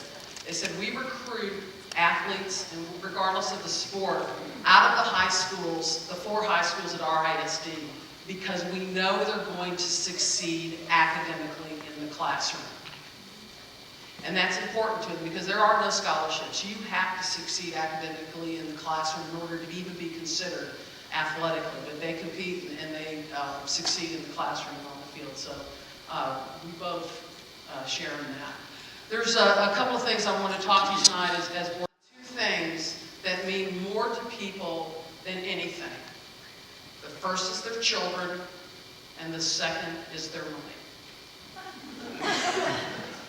And as board members, both Justin and Jean, who aren't here tonight, and the other 4 board members who are joined us as our colleagues, we're very mindful of that. And when I started my remarks this evening, what I said was that this is a very unique board of trustees. Okay, between the 8 of us, and that includes the superintendent, between us we have 18 college degrees. We have 5 undergrads in business. We have 4 master's degrees. I was feeling good about my master's degree until I served alongside with a woman who has a doctorate in public economy.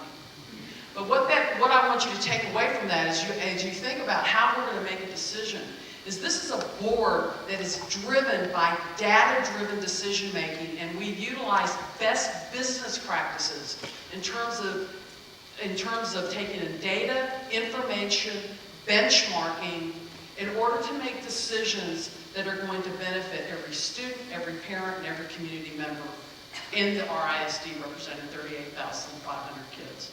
3 things that I've heard loud and clear tonight I'm going to talk about. One is enrollment growth. It's interesting because enrollment growth tends to cycle in 20-year increments. Let me go back 40 years, 2 of those increments Jean and I were just talking about. In our graduating class at Richardson High School, which was similar to Lake Highlands, there were 978 students in my graduating class. 978. 5 years later, that number had declined. And so we see these cycles come, and along the way, the district has responded to those cycles, and we've made sure that we've had capacity and we've had a seat for every child that beats a path to our door. And this board will do that. But we're going to do it based on data and information.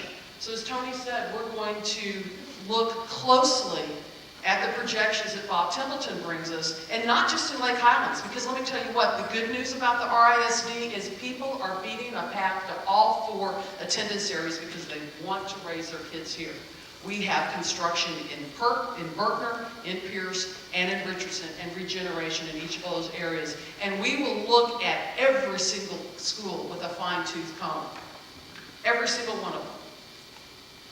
The second thing that I heard, the third thing, the first was the strategic plan. Have confidence that this board will make a decision that is strategic, short and long term, and that we will address enrollment not only to meet the needs of today, but to provide for future growth. The last thing that I heard, and I want you to know this, is that we will continue to be a destination district. But in order to do that, folks, I got a great education. My son's got a great education, but for the next 20 years, your children and your grandchildren deserve the same outstanding education of the students that came before us. And in order to do that, we're going to have the tools, the technology, the facilities, and the facility upgrades to put them on an equal playing field in the classroom, on the performance stage, and on the playing field. And I am passionate about that because all means all, not all means some. This district is my home, and I want my children to come and raise my family's 3rd generation RISD graduates in this district. And the rest of the board shares that with me. So I want to thank you tonight. We have listened carefully to everything you've said, and we will take everything that we've heard into consideration along with all the other data points and all of the other information that we're going to continue to collect over the coming months before we decide and call bond election in May. Or I'm sorry, in February. So thank you. It's from the heart. You can tell, those of you that know me, you know how passionate I feel about this district and how much I care. And just like you do. But we'll do the right things for all kids. So thank you very much. Good night. We will stay here if anyone has any additional questions until the last question is answered. Thank you so much.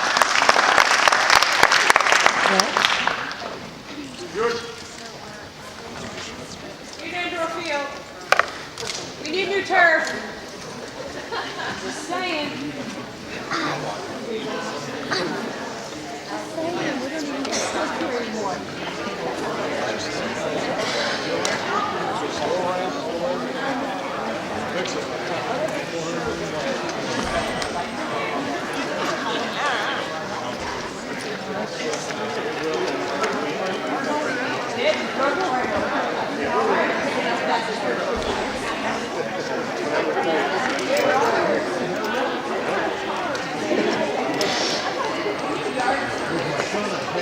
Hey, Emily. Emily. Emily, can you get that trash? I understand how different they are. I understand how different, that's pointless to me. Show me the worst case and the best case, but show me something. You know, so, right, we connected with him. We haven't connected with him. It's just a little bit silly. Of course. He was right. There's the, Emily, there's the reporter. I told him, please don't do anything for us.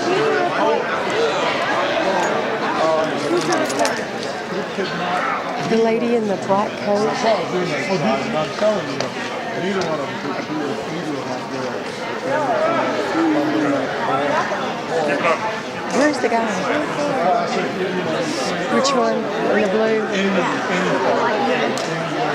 Corner to corner.